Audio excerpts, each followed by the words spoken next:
the special events that were discussed. My first question would be,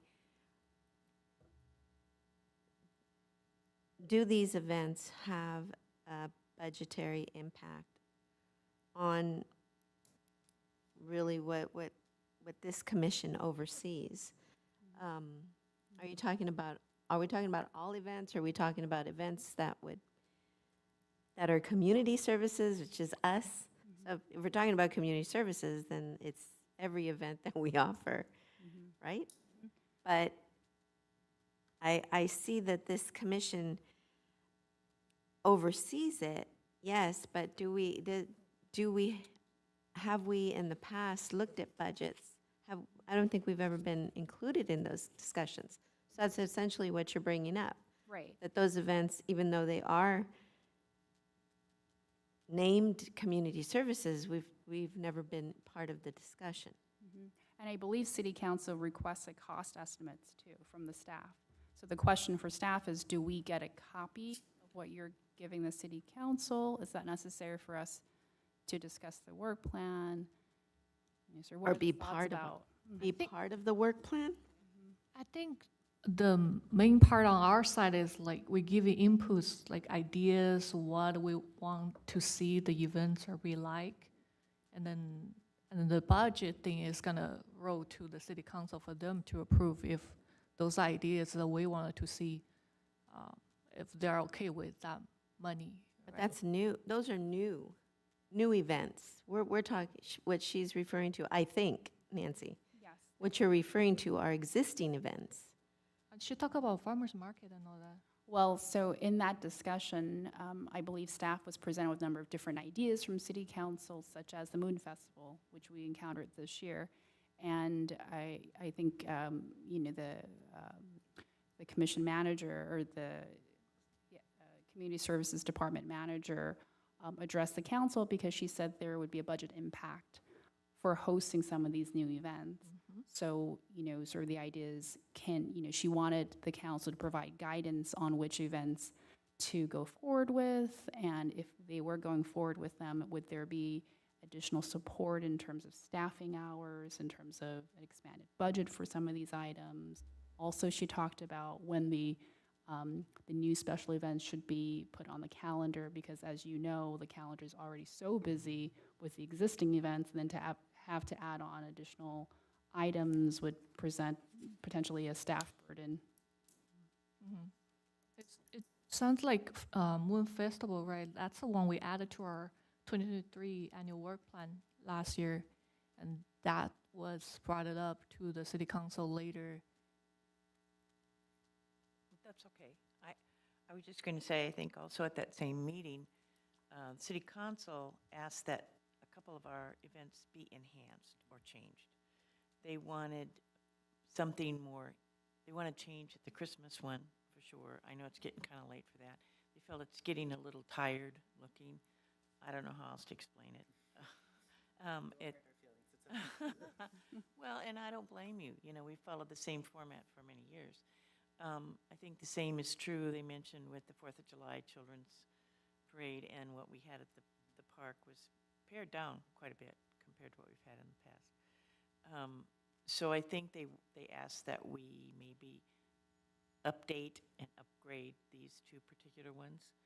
I don't know if that's a budgetary issue. I suppose it is in some respects, depending on how much we upgrade and update them and how much staff is involved.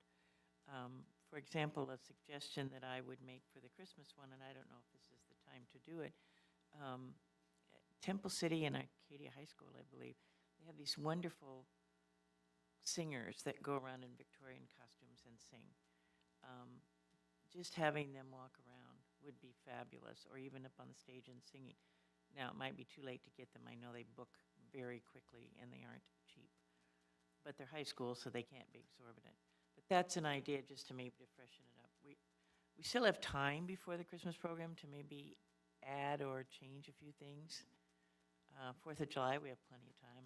Again, I don't not necessarily have any ideas. I'm just saying the city council did bring that up, I believe, that they wanted those, particularly I think those two, they wanted changes on, right?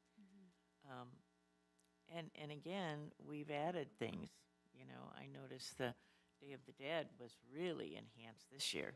I mean, from when we started out with one little, I don't know what you call it. Ofrenda, What? a little altar. Altar. Altar is what I would call it. Brenda. No, It's called an ofrenda. Uh-huh. Same thing, altar. I'm a Midwest farmer.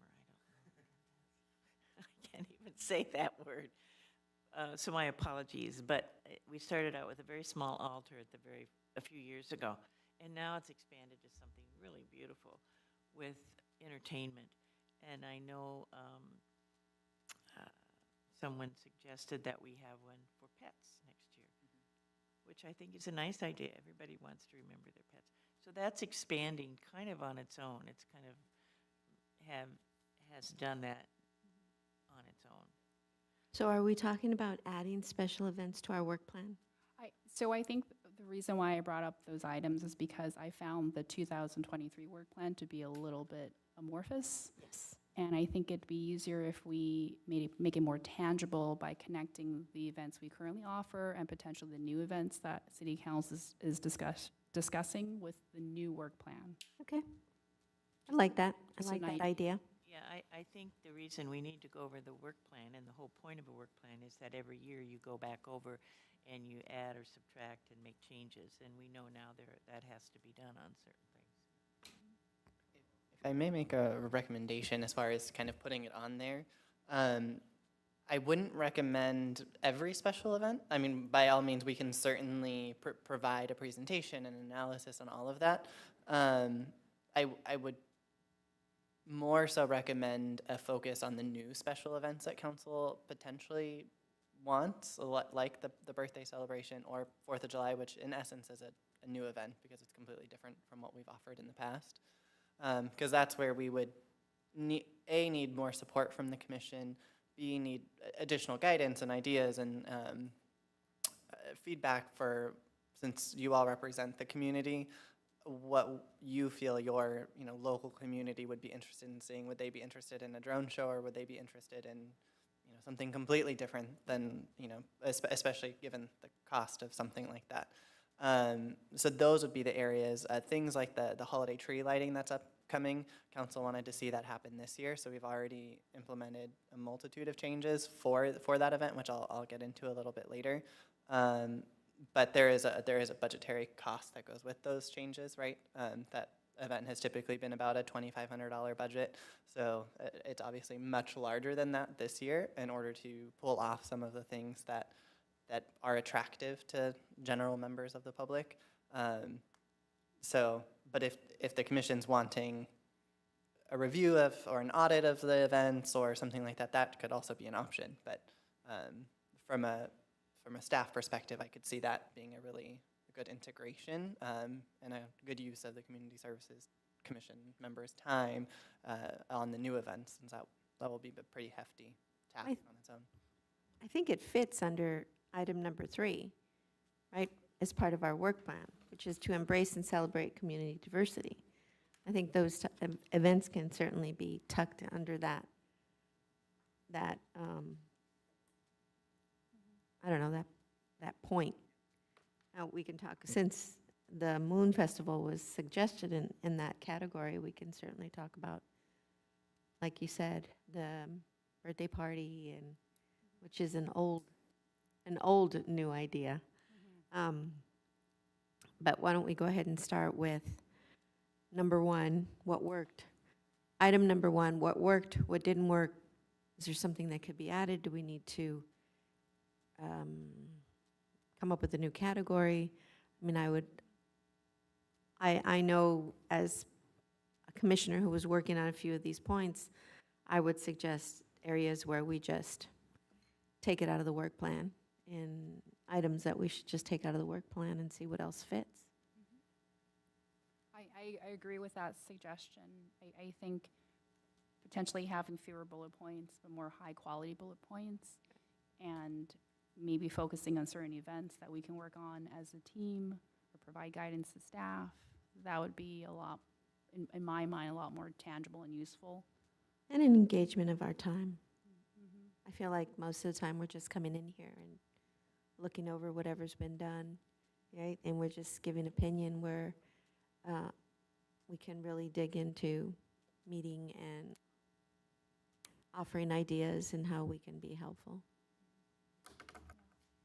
I think for that first work plan agenda item, which is the creating new innovative programs and services, we talk about transportation services, and I can provide my own insights into that because I tried using the microtransit option that's available for San Gabriel, and sort of maybe the reason that that was even offered is because Dial-A-Ride was the funding was pulled back because of the pandemic, and so San Gabriel decided to come up with their own microtransit plan, like many of the cities in San Gabriel Valley. And I tried using it, and in terms of my feedback, I had mixed success. So when I called for my mother using the app, it was fantastic. Came on time. There was a little bit of a walk, but we got there, and the person who picked us up was great, and he was very knowledgeable and very kind and caring. This was during the morning. When I tried using it again for myself to get to a local business in San Gabriel, I was unable to use the app. I tried calling, there was just a dial tone, tried calling multiple times, dial tone, dial tone. I tried booking a ride several different hours, and it might have been just because of rush hour, it was around 3 o'clock to 5 p.m., I couldn't book a ride at all. So one of the things I like to know is if we're gonna keep this agenda item on the work plan is, so what's the uptake so far? How many rides have been canceled? Is it really a service just for, 8 a.m. to, I don't know if it starts at 8 a.m., but, early in the morning until 3 p.m.? And should we then make it more explicit on the website that Ride SG Plus is not available during rush hour, just so the community members know when they can actually use it and not have to rely on it? If I may, I'm not entirely sure when you utilize the program. If it was recently, we're definitely experiencing a large uptick in usage, which has impacted the results that you're getting back. So the service does operate Monday through Sunday, 7 to 7. And in perfect world, you'd be able to put in the time, and then you'd be able to get it. Unfortunately, now that we went from about 20 to 25 average rides per day to 40 to 45 average rides per day, it's cutting out the availability of rides.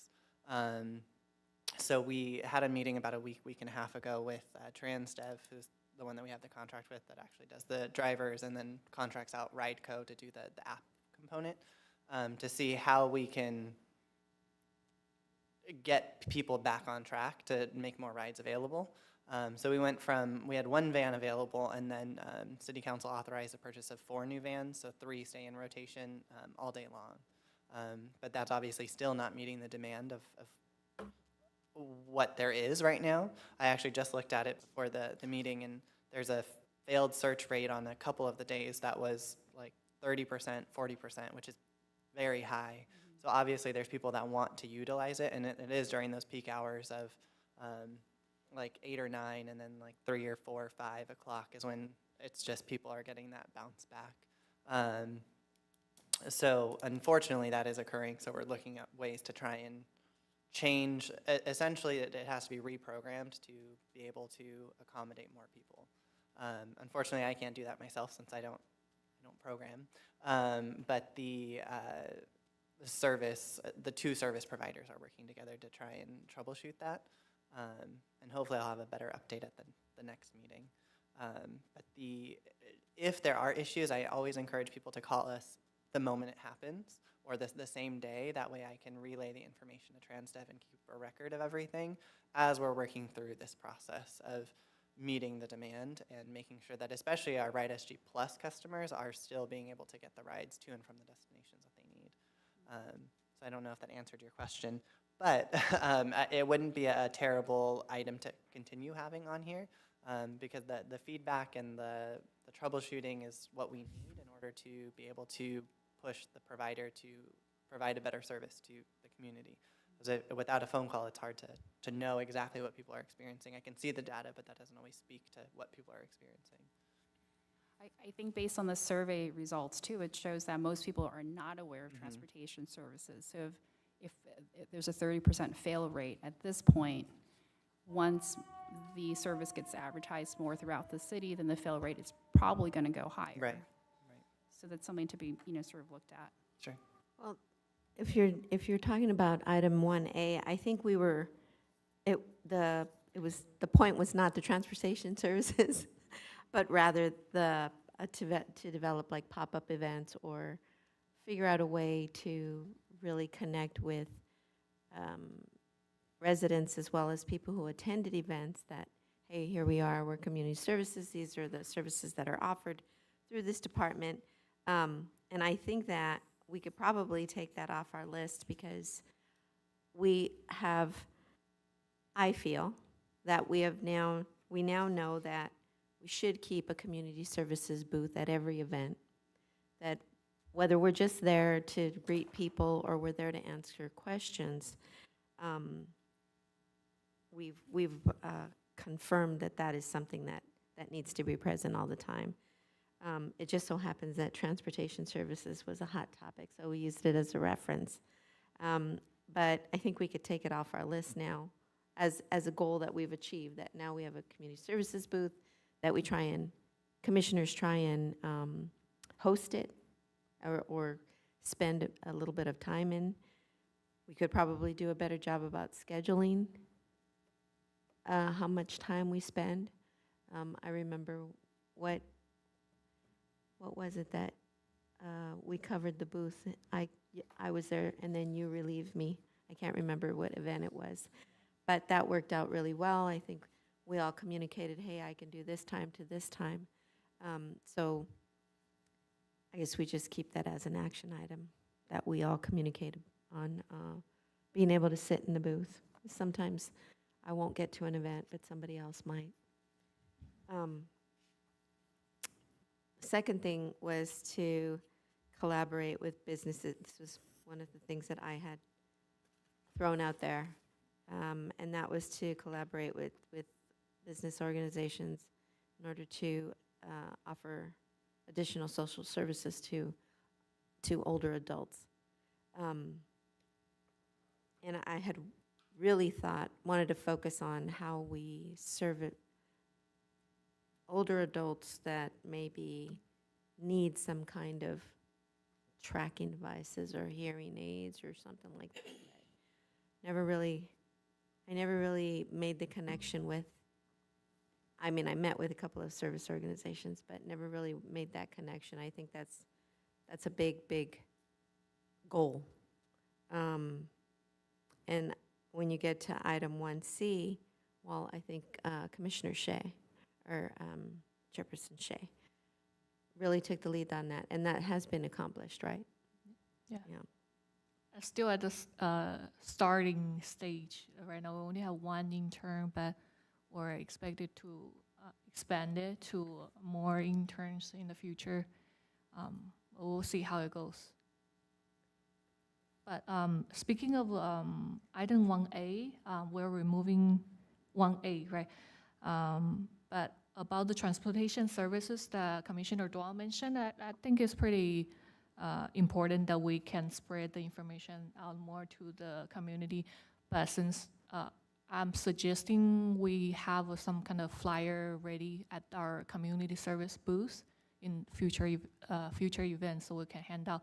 But after we have solved the technical issues on booking those transportations, some sort stuff like that. Perhaps it could be part of our work plan then. At least to see. Somewhere in our work plan, talk about what we offer as far as information in the booth, right? I don't know where it would live, but somewhere in the work plan it should live under community services booth. What kind of information do we offer? I know that has a domino effect, right? Because you talk about transportations, and we have to talk about translation, and I think that when we first approached the work plan, we wanted to suggest items that weren't going to have an impact on the staff, that was going to send them, you know, putting a focus on activities when they need to really refocus on other, I'm not going to say more important, because everything that we do is important, but priority, right? Items that are a priority. But when I think about flyers, because we have to do this at work, I think about, oh my goodness, who's going to translate for us, and how do we do it, and what does it look like, and how many pages? And so it gets to be a little daunting. But if it's simple enough, then it can be translated, and you only need one piece of paper, and it's on all sides. So I want to be conscious of that too.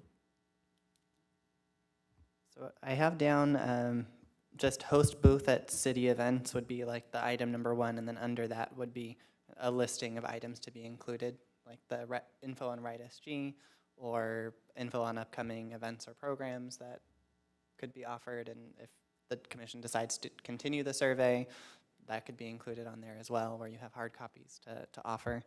And then removing item 1A, essentially replacing with what I just read off. And then we do have an update on 1B as staff. We're looking into the cost and feasibility of bringing a part-time person that can come in from a third-party agency, such as YWCA, who we currently partner with for our congregate meal program, that can offer referral-type services, kind of care coordination, less of a case manager that actually does like a site visit at your home, and is a bit more of an intimate experience. We would be looking more towards someone who does a referral service, meaning you have someone that is experiencing homelessness that then enters the building and needs assistance. So that person would find a variety of different options, make sure that they meet the needs, and then help them connect with them, versus us as staff, obviously we don't have the training that's specific in that.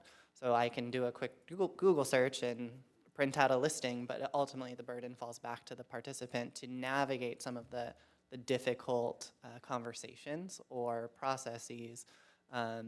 For example, if there's an application that needs to be filled out for a particular service, that this referral person would help walk them through that process, not necessarily fill it out for them, but aid them through the process. So once we have a cost estimate, that'll go to council as well to see if that's a priority that they want to put forward. So it's in a roundabout way addressing item 1B. So Like a resource coordinator? correct. Yeah, but they would be part-time, employed by a third party, and then paid for by the city. Sure. They have a network of resources, because if I bring in a part-time employee to work directly for the city, I'm of no resource to that person. So if they have a network of people to fall back on, it's a much more effective use of their time. Like that. Well, I think the heart of that item, which is, you know, sort of creating new programs to engage the entire community, speaks to, you know, sort of targeting all the demographics within San Gabriel. And I think there are some demographics that we're not hitting with our programming. So we do, I think, a wonderful job thinking about our senior citizen community, you know, sort of 65 plus. You know, we had the, was there a Moon Festival event with YMCA? We have event planning for them to various local areas around Southern California. I don't know if we have, and this was also mentioned in the public comment, programming for teens. You know, there's breakthrough sports, I know, and sort of tangential to that is how many classes actually get canceled because there's not enough demand for that class. You know, we don't have a teen center, and that's something that other cities do have. We do have AYC, and AYC did receive a grant. So sort of, you know, how does the city of San Gabriel relate to AYC? You know, how do we provide them with guidance, or how do we partner with them in being able to offer more teen programs?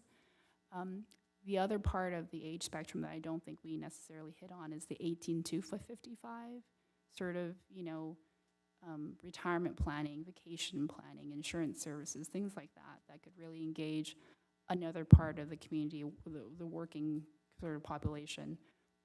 who wouldn't necessarily have the time to go to, Big Bear for wine tasting. They would want more targeted services and information.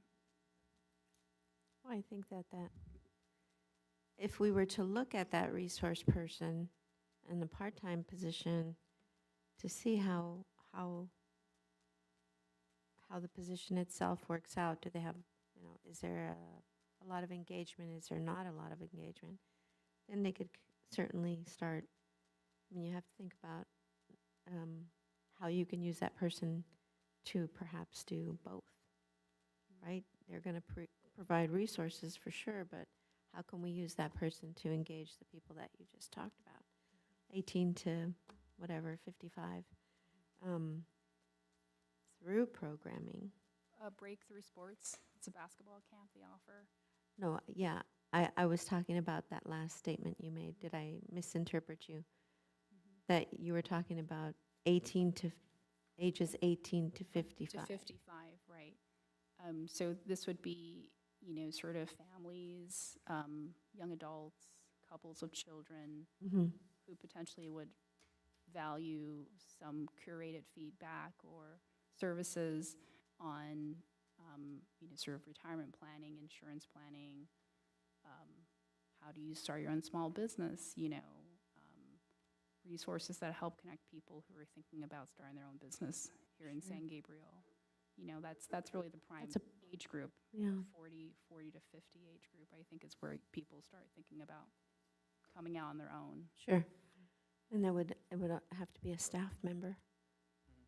Certainly, a staff member who could provide, to really look into those types of programming. Yeah, because just like you said, 40, that's when I started my business this year.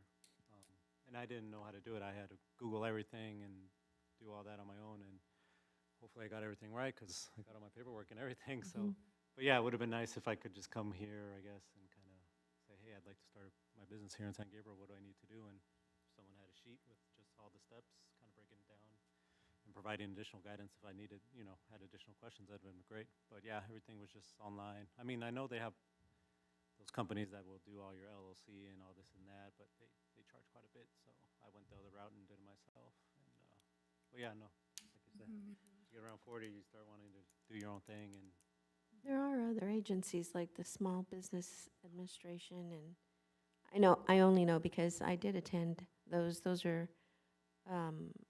workshops that were funded through the state, locally, through the county. It's all about coordinating with these, third parties and making the right connections, bringing them here, looking at, of course, my mind's racing, right? If I'm that coordinator, then I have to contact these agencies, find a place to have the meetings.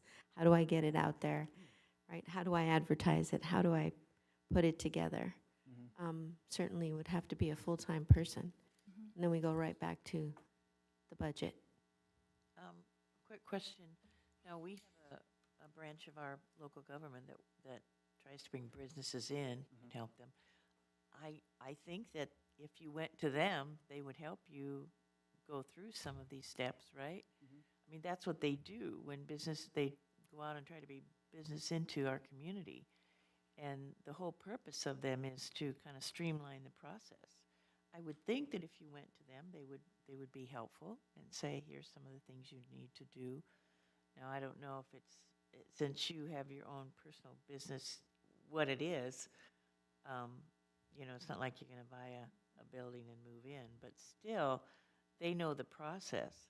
And the city has people in city hall that's what they do. They work with permits and things like that. You just have to call in and say, who should I talk to about this? Now, I don't know how much help they would be, but I think that's an option.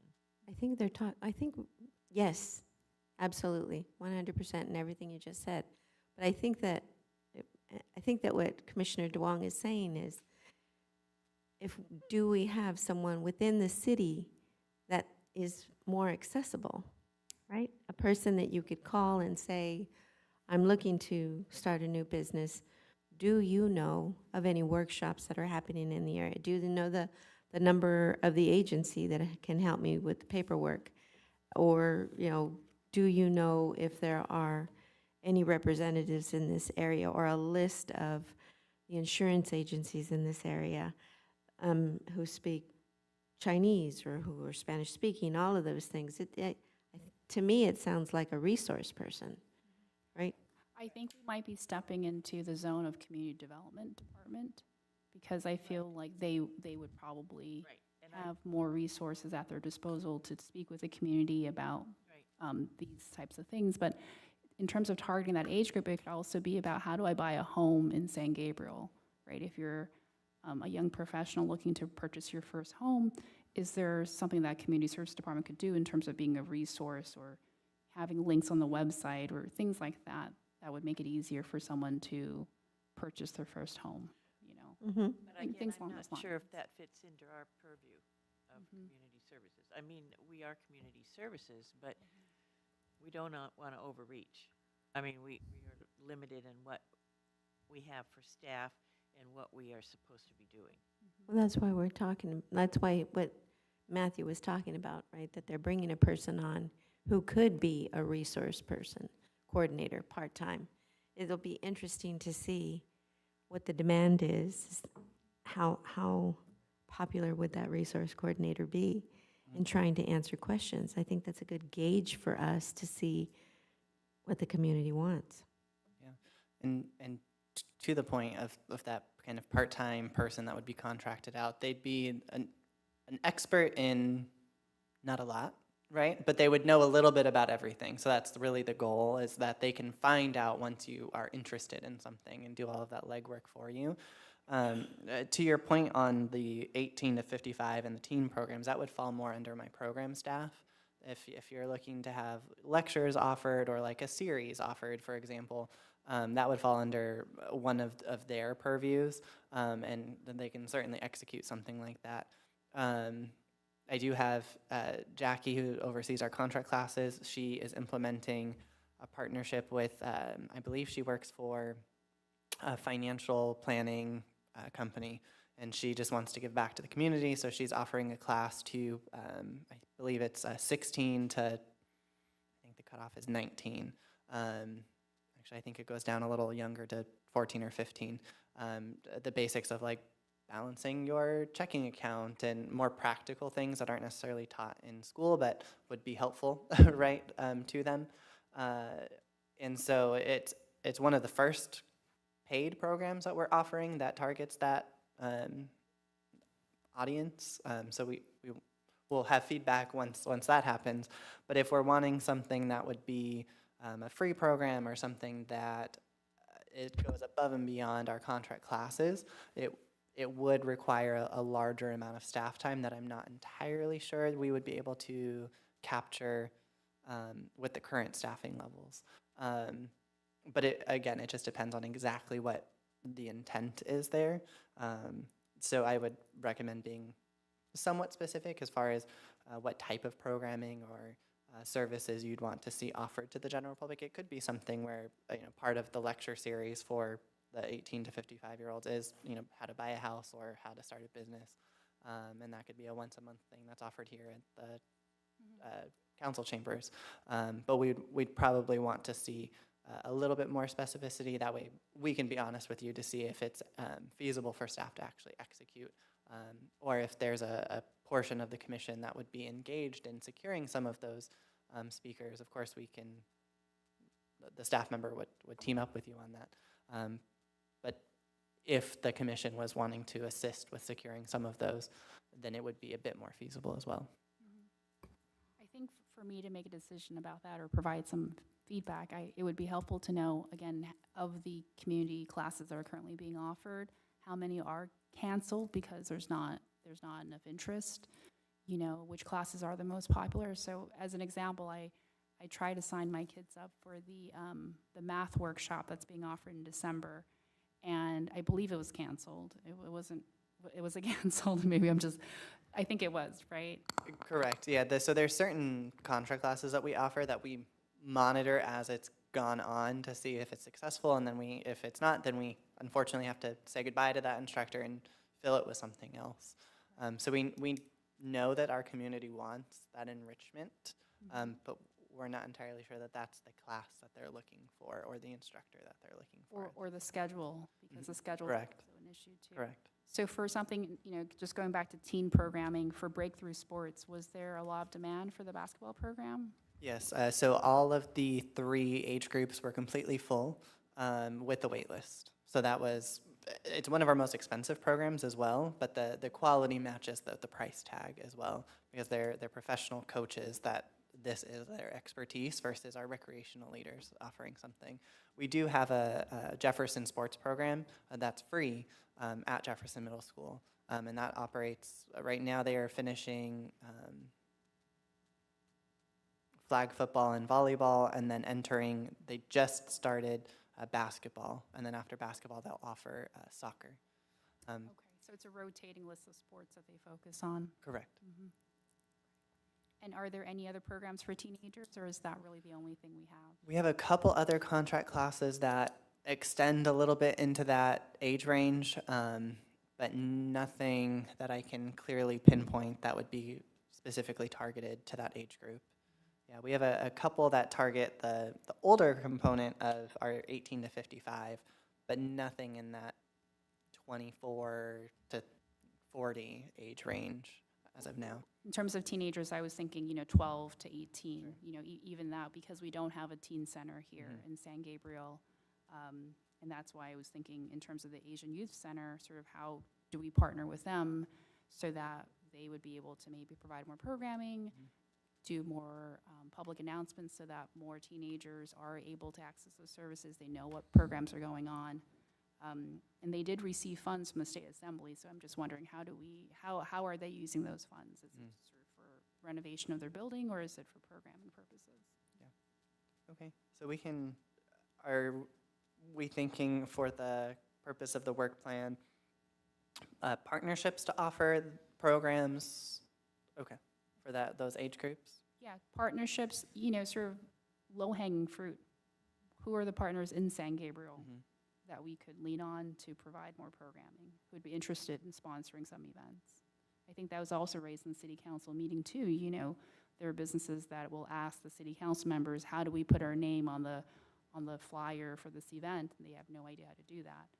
Maybe this is something that we can also incorporate in how we publicize our community services events. In other words, would they be willing to pay for a sponsorship so that we can put some money in this, right? Right, Good idea. It's always a good idea to bring in money. And that's an easy thing to do, put an ad on a flyer and we get some. I'm just curious, what would teen programming look like? Does anyone have any experience or knowledge of teen programs that exist in other cities? And I only ask because the day that I went it was the last day of our movies in the park, when I was walking around collecting information, there was a gentleman who said, who was a longtime resident of San Gabriel, and said that during the summers, he volunteered a lot, that he connected with the city, and the city had partnerships where they would volunteer their time. Mission San Gabriel was one of them. But now the Archdiocese will not allow us to have volunteers under the age of 18. So I think laws and life experiences have cut off a lot of these organizations from having teens on your property, volunteering their time. There's insurance that needs to be covered. There's chaperones and chaperoning that needs to happen. So I'm curious if anybody knows of any teen programs that exist in other cities through the city, or is it a partnership? Maybe someone will come forward and say what they know, or share information that they have. That could be a work plan item for future discussion, sort of brainstorming how to look at team programming, look at other cities and see. What does it look like? What would it look like? We could put it, it'll fall. We have to figure out where it's going to live right here. Well, if we are trying to engage the entire community, sort of, that's a demographic I would think that is not currently being targeted. It'll still live under there. It would still live under there, but maybe make the language less vague and say specifically that we're targeting young adult programs, maybe put the age range if we need to. Teen programming, certainly, 18 to 55, and then 65 and older. It's 55 to 64, they're out of luck. But anyway, we know it. We have a general idea. Can we move forward and get a report from Chairman Shea about the internship program for translation services? Because I know you've worked on that. Sherry, they're not going to hear you when they're trying to. Have to move it closer. Yeah. Can we get a report from Chairman Shea about the youth assistance with translation services? Because I know she's worked on that.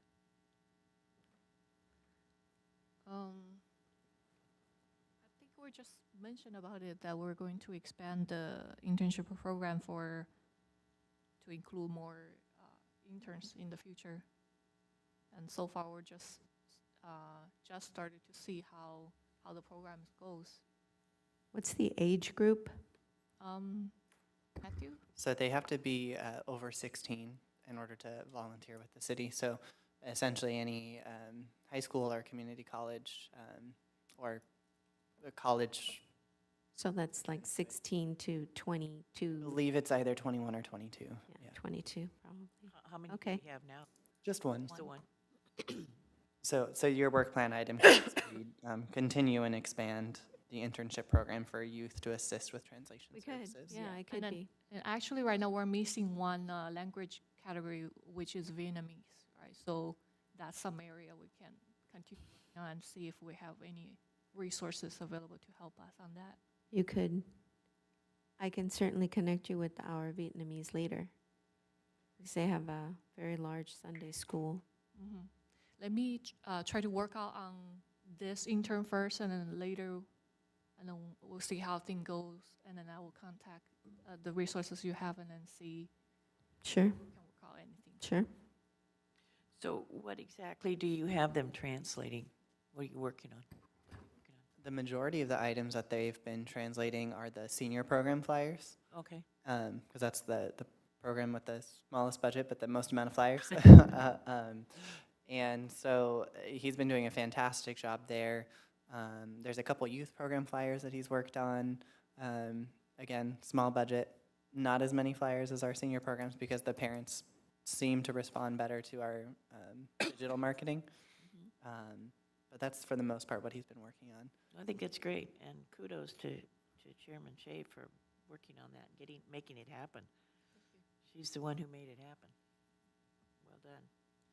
But going back to 1B that Commissioner Duong was talking about, how exactly we're planning to do that? Like, are we looking at the staff to reach out to the community, or are we looking at ourselves to reach out to the organizations or businesses or those resources and then bring it back? Because we wanted to put something there that's actionable. We're coming back in another year and it's still laying there, you know. Well, I think that if I understand you correctly, and from what I heard from Matthew, the Hair Commission has put in their work, they have 2 or 3 commissioners that come together, meet with staff, go out and try and bring relationships to the table, I guess, to pursue.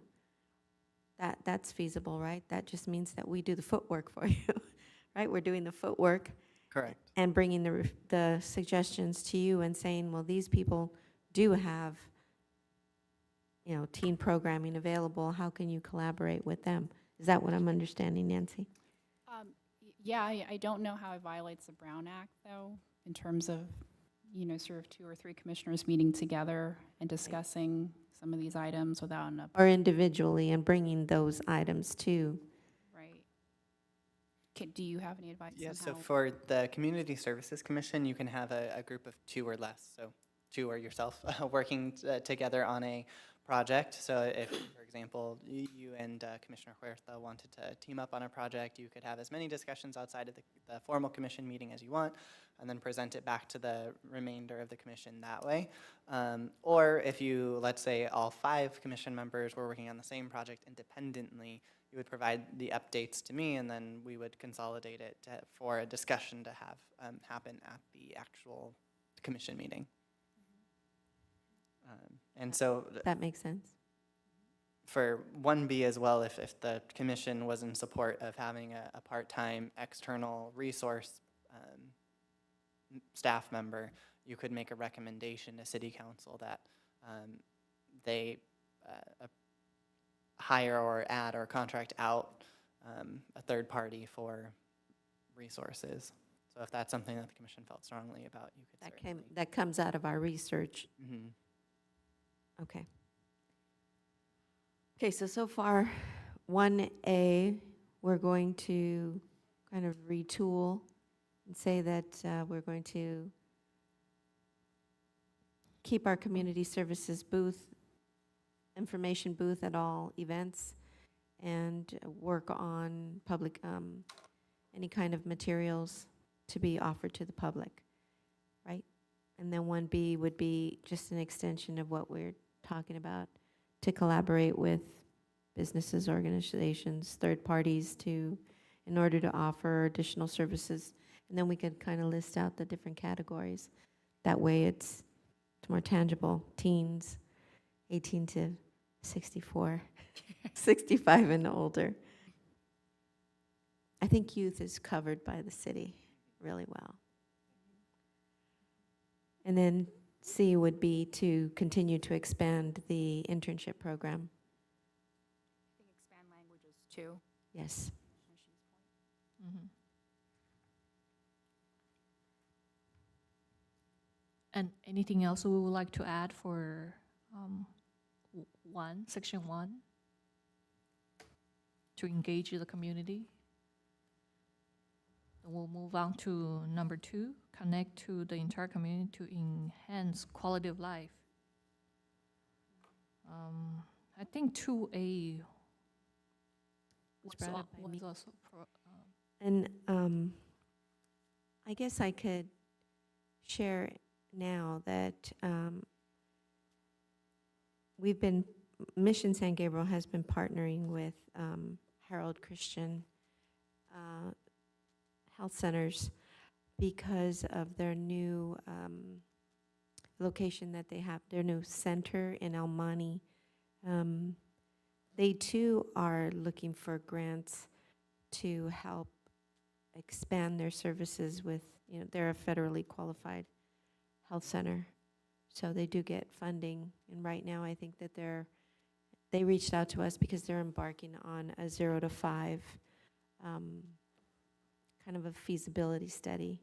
And so we're partnering with them, reaching out to our populations to see if there are families that fall in that 0 to 5 area. Now, if I'm a commissioner, and if I put my commissioner's hat, then I should bring that to someone at the city, correct?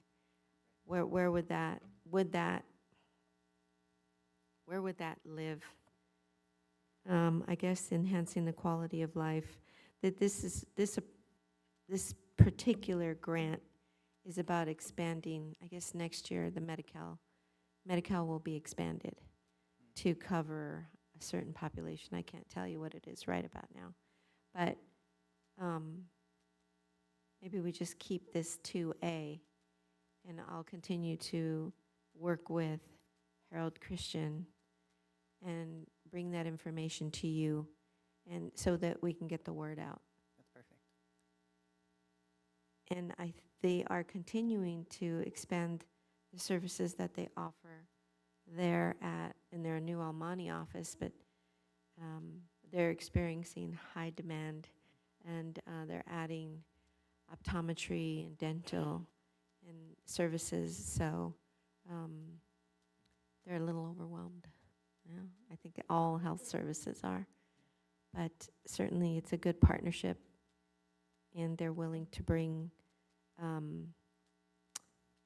immunization services here to the mission, and then we partner with the city and say, hey, you know, let's get the word out that they can come and get their flu shots, or, and of course, it's a lot of work, because we have such a busy campus, but those types of partnerships, I think, will live in that same, under that same bullet point. Sounds great. And a side note, that Hair Commission, they have a mental health expo, They just health expo. October 1st, they had it, yeah. Yeah, and then if we have some additional resources that they don't have, maybe we can also refer to them to include. Yeah, I don't think Harold Christian, they wanted to, but the impact of mental health service providers has been super, super tough on that whole area of healthcare, that they too don't have enough social workers and therapists.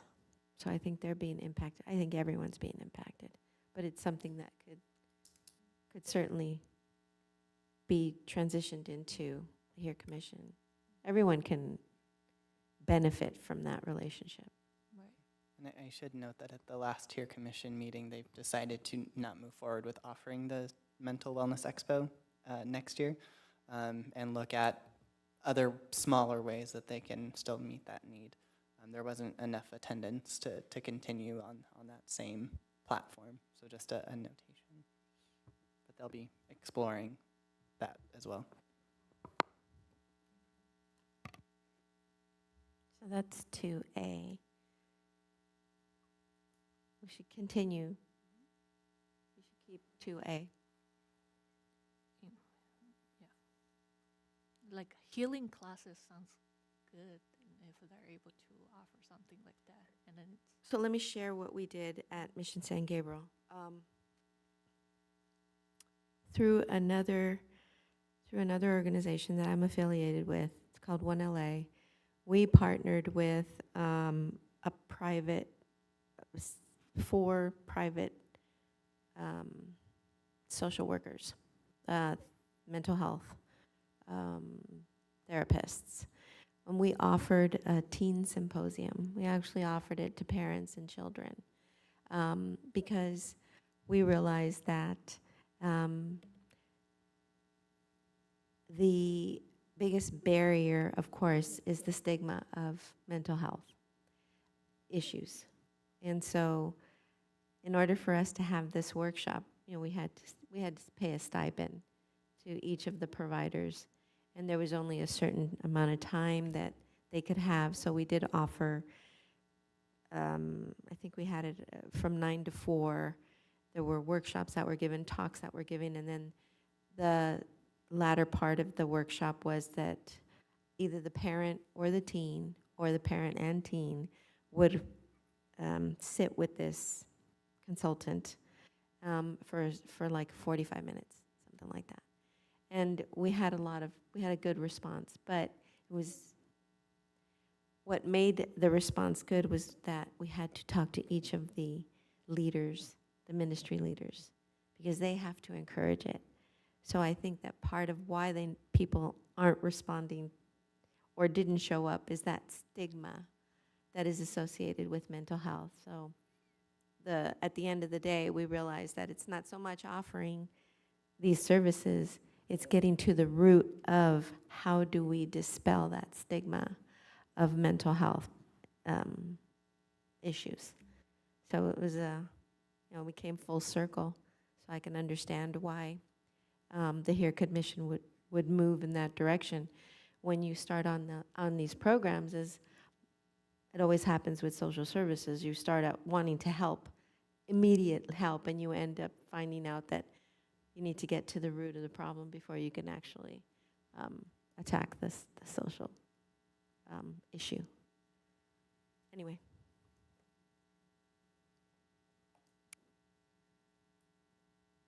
we'll move on to 2B, develop and implement a community service department day, advertising or programs. Well, I I think, think that's incorporated with 1A. yes, We can get rid of that one. instead of to have something in addition to it. Agreed. And to see, connect all geographic areas of the city by hosting events and programs in South San Gabriel area and other neighborhoods. This is something I wanted to keep on the plan, and then, I go think- ahead. I think Commissioner Duong had a suggestion. Oh, well, this goes back to team programming, Jefferson Sports, you know, is there a way to have more sort of sport-type programming in the park that is in South San Gabriel? Marshall? Not South San Gabriel, because that's an unincorporated area of Los Angeles County, but the southern portion of San Gabriel. So there's the only park we have in the southern part of the city is Marshall Park. We've done a couple programs that have not been well received, including our concert and movies, which are well received at Vincent Lugo, but not well received at all at Marshall. There's a couple barriers at that park. One, it's just substantially smaller, and two, it's there's parking as a barrier. It is newer, so there's still people that live in the city that are still unaware that Marshall exists, even though it's in the city map that is in the printed publication. It's on our website, but people still aren't fully aware that it's there and available to them. So as far as programming, we've offered breakthrough sports. They've done a basketball class, not so much a league like they're offering right now, and that's been successful. We've rented out the field to third parties. That's of course successful just because they need the space. We've done a Parks After Dark or community nights program there during the summer. It was received well at other sites, but not well received at Marshall. So we can't quite figure out what the disconnect is. We know that there's the particular barriers at that park that don't exist at the other ones. But trying to figure out exactly what that additional barriers are, we haven't been able to quite crack the code just yet. But if there's items that the commission feels could potentially be successful, those would be great items to give more specificity to see it, other than just hosting events and programs. But if there's something that the commission would love to see there, that would be a bit more effective. Who is currently renting out that field at Marshall Park? We don't have any rentals right now. Temple City National Little League was utilizing it a lot, probably about a year ago. We had a couple Tiny Tot soccer groups that were utilizing it. They haven't really used it as much. That multi-purpose field is not intended for Little League play, like your typical, the fifth grade Little League. It's too small. It would be too dangerous for other patrons. But like the actual Tiny Tots, toddlers is kind of what that field is made for. Do you remember the suggestion you had about the basketball, the league play, and having finals there, Some of the games be like the hosted finals there, or something like that? just to draw people into that part of the community. Maybe not have all the games played at Marshall Park, but maybe have the quarterfinals or semifinals. There is a basketball court in that area, correct? There is one basketball court. Yeah, we can certainly reach out to Breakthrough and see if that's an option. We reached out to them because there was a scheduling conflict at Jefferson, and so they currently use the gym at Jefferson for that program, which actually displaces one of our own programs that's free onto the blacktop. But they did provide feedback that they were not inclined to offer that particular program because of the caliber that the parents expect on the blacktop versus the gym. So they may have some similar feedback about offering the games at the blacktop. You do run into some issues as far as how the parents can view the game, because we do get quite a bit of participation compared to some of our other youth programs. But potentially we could bring back Breakthrough in a different capacity at that site like we've done in the past. That was successful. Well, certainly those homes and apartments that are in the area, I think I've only driven by there during the day, not necessarily in the evening when parents would be taking their kids out to play at the park. But I guess we should just kind of brainstorm on what that park could offer and maybe reach out, like you said, the Tiny Tots soccer, perhaps a private coach, or, you know, they have those coaches that are teaching kids at 4, 5, 6, that age group. Yeah, we used to have there was a, forget what the name is, but it's an organization that hires coaches that then comes out and teaches them soccer, and I think it might be Tiny Tot Soccer. I'm not entirely sure, but we used to offer it. I'm not entirely sure what happened with that partnership, but it disbanded at some point. Oh, okay. So we can certainly look at bringing that back specifically at Marshall. Well, that would be a good way for us to engage that community in that immediate area, and then kind of perhaps be present there and have a community services booth there and start talking to them about services that are offered. I mean, it's a start. Definitely. And I wonder, like the residents around Marshall Park, which elementary school and middle school do they go to? I feel like they're going to like Rosemead or Monterey Park. No? I don't have an exact answer, but that's one of the more challenging neighborhoods as far as it's interweaved, unincorporated area. So you'll be going down one street and then all of a sudden it'll turn into the unincorporated area. So that's why Garvey Unified or Garvey School District has a site adjacent to Marshall Park. Well, it's on the same land, just blocked off by a fence.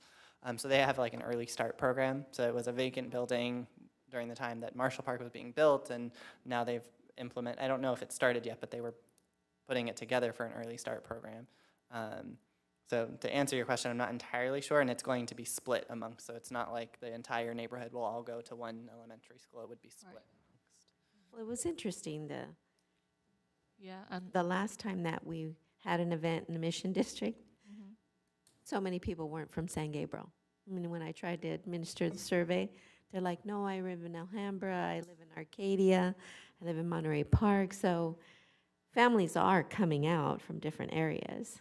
But like you said, it is a challenge because of the zoning.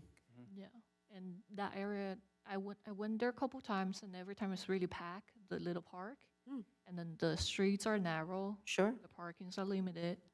So I don't know how the traffic is gonna impact the residents over there if we bring a big crowd over there. Well, it could be them. We could be Yeah. drawing them out. So definitely events that we can draw on the neighbors in that area. I'll prefer that more than bring the residents from other area to that area to make it more crowded than it is. They, yeah, Yeah, no, I agree. That street is super narrow and the parking is very limited. So all of them. it'd be hard to Yeah, get people from other areas. Maybe if we can focus on just them, that'd be good for them. But yeah. The density is higher. My comment was more about the event isn't just attended by people that live in the city, it's from other areas, but that's Mission District, you know, that's the Mission, even Vincent Lugo.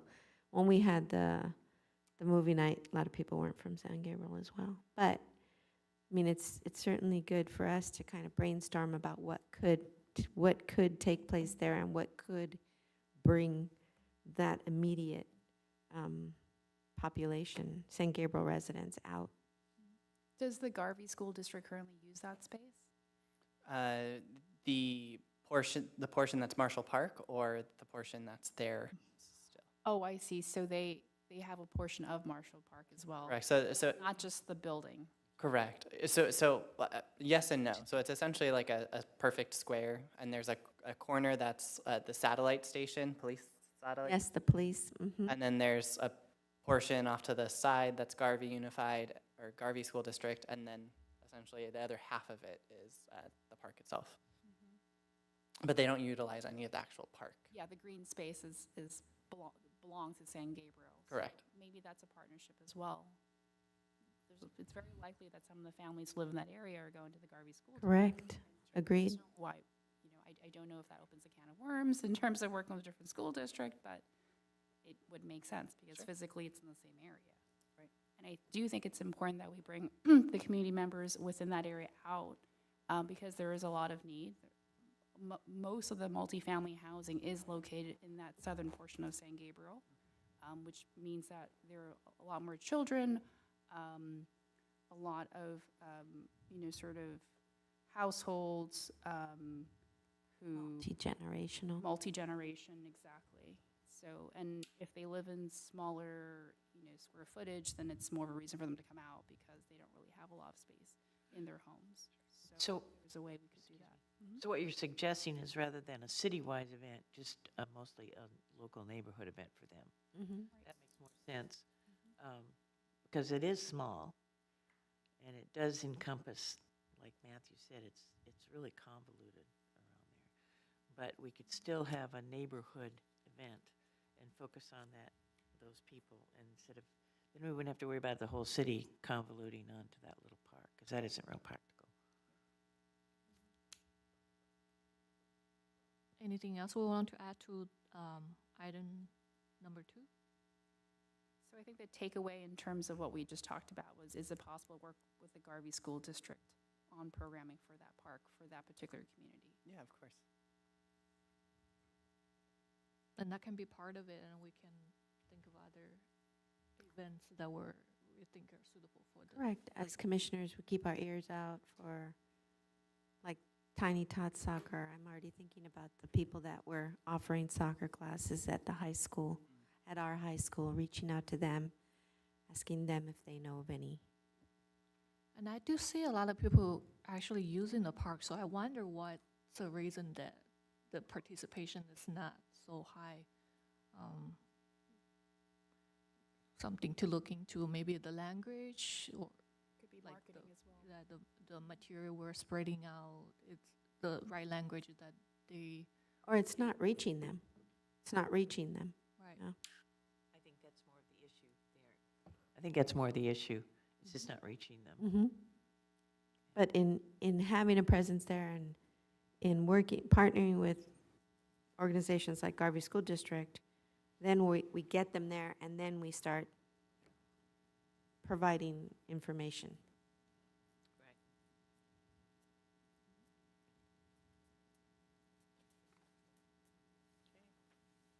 Moving on to number 3, enhance and celebrate community diversity. Item number 8, propose a moon festival. I think Commissioner, Well, originally, that landed in my lap, and at that time, we just felt there wasn't anything on the schedule or the money in it. There wasn't a whole lot of reception for that, since we do have so many events and festivals. I didn't end up pursuing it because Kathy, who was she didn't come back, and so I ended up doing number 4. She was working on that, and she said if I'd work on it with her, and then she didn't come back, so I focused on that. But that, unless somebody wants to pick it up and see what we can do with it, I generally did not do anything more with it, because scheduling is a real problem, and financing is a problem, and it's not a static date. It kind of moves around. So if we were going to do it, we'd have to pick a particular time and keep it at that, where we could find it on the schedule, because it's in the fall when everything is packed together. And we're just coming off all the activities in the summer, which is pretty big. The only thing I would suggest is similar to what we do for Day of the Dead, just a small event. But again, when and where, and time-wise and staff-wise. It isn't just saying, okay, let's do this. We're putting a lot on the staff anytime we do something like this. They have to set it up, they have to advertise it, they have to handle it, take it down. It's always more than just saying, let's do a moon festival. Then we have to determine what we would do at that moon festival. You know, I know in Temple City, they have a big ceremony and everybody dresses with expensive costumes. I'm not sure what they do when they get there. I think Arcadia has one as well. But again, the biggest problem to me is time and money and putting more on the staff. But if someone wants to pursue that more, they probably know more about it than I do. I ended up with it just kind of by default, when everybody was picking stuff up and that was left. and I unfortunately know that much about it. But again, that was my, what I came up with from what I did know. I suggest we wait for feedback from city council, because Yeah. that's an item that they are going to pick up again to see if there's a budget for it. Right. City Councilman Ding has always wanted one. And I've talked to him about it, but he doesn't really have any ideas of how to implement it and what to do and how it would be held. He just wanted it because I think he's been involved in the one in Temple City for several years. And at one point, he said he could have someone come in and talk to us, which would be fine. You know, give us some ideas on that. But again, let's see if City Council decides they really want to pursue that, because we do have a lot on our plate, for sure. And if they want to enhance some of the current activities, that's going to take, again, money and time and staff. So do we want to take away from those to put on something else? That's what we have to determine, if it's worth it for that. We'll see what they say. So that's where we are with that.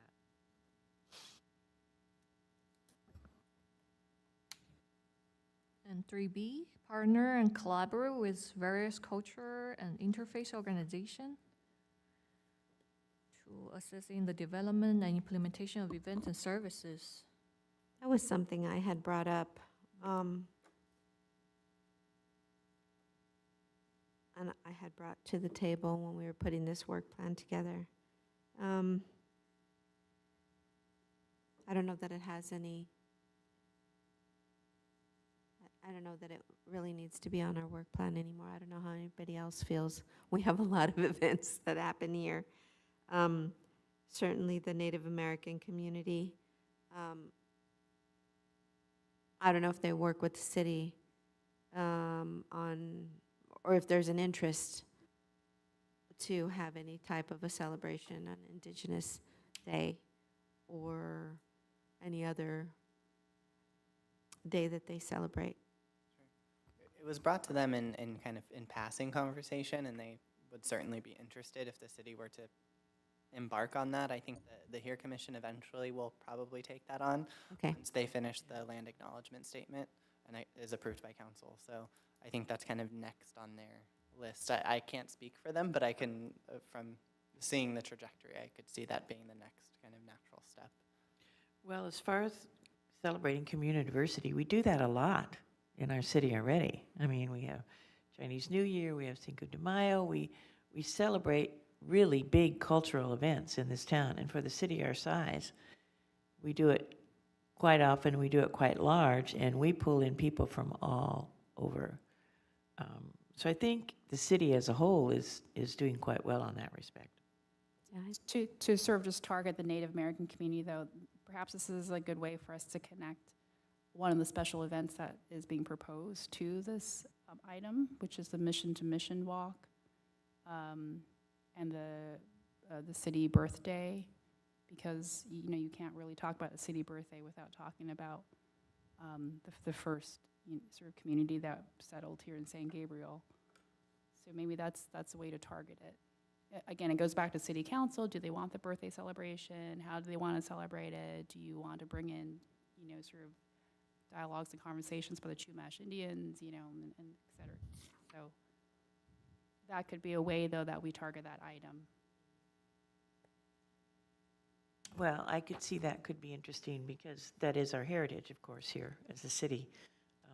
It would be nice to have a celebration where we do have possibly some Native American cultural events, and, like a one-day event or one evening where we focused on the Native Americans. Do we focus just on cultural events, or do you focus also on the history of San Gabriel? Because then That's a tough one, yeah. 'Cause then you expand everything. You have right. the Old Spanish Trail, you have the Dianza Trail people, you have the Dianza reenactors, you have, You have a Right. lot of history that lives here.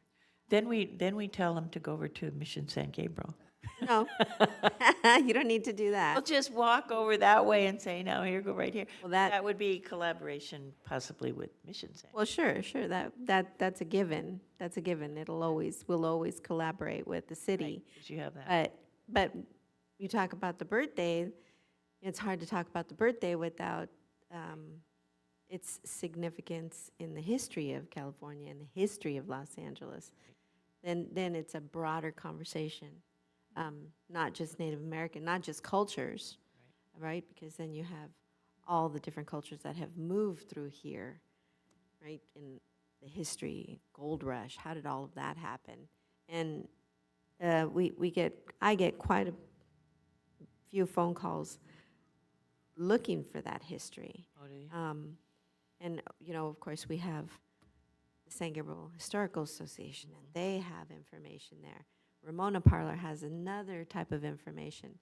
So, what is a birthday celebration really going to look like today? Because my history with the city and the birthday celebration was like our fiesta. It was rides, it was booths, vendors. It was a lot like the 3-day fiesta we used to have, only it happened in April. And, but that was a long time ago, really long time ago. But what does a birthday celebration look like in 2023, after COVID, right? And after everything has changed in the city? Well, let's wait and see if they decide they want to do that. We don't need to delve that far into it now. If they don't, if the city council has no interest in it, then Do they, it's the end of that. when are they gonna decide on it? Do you have any idea? It should be either in December or January, I believe, is when the staff report will go. That then they'll vote on it, or that it would, okay, so it won't be for a while before they January. determine. Okay. What is staff recommending to city council? Staff likely won't provide a recommendation one way or another. They'll just provide, they, as in Rebecca, will provide just facts and every possible option that they could choose to move forward with.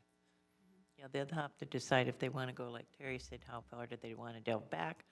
Or do they just want to have a celebration of the Native Americans from this area and just leave it at that?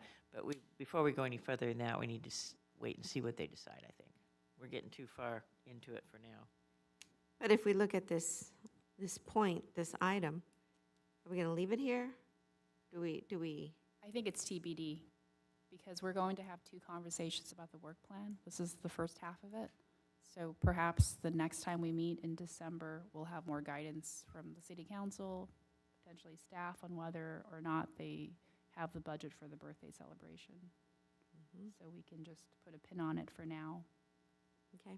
It sounds like if they're going to do the birthday celebration, we are interested to be part of the planning.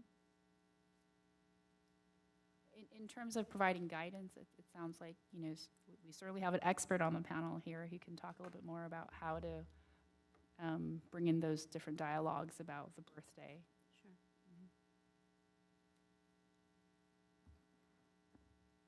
All right, we'll move on to item number 4. Plan and create new and enhanced open space, parks and community facilities.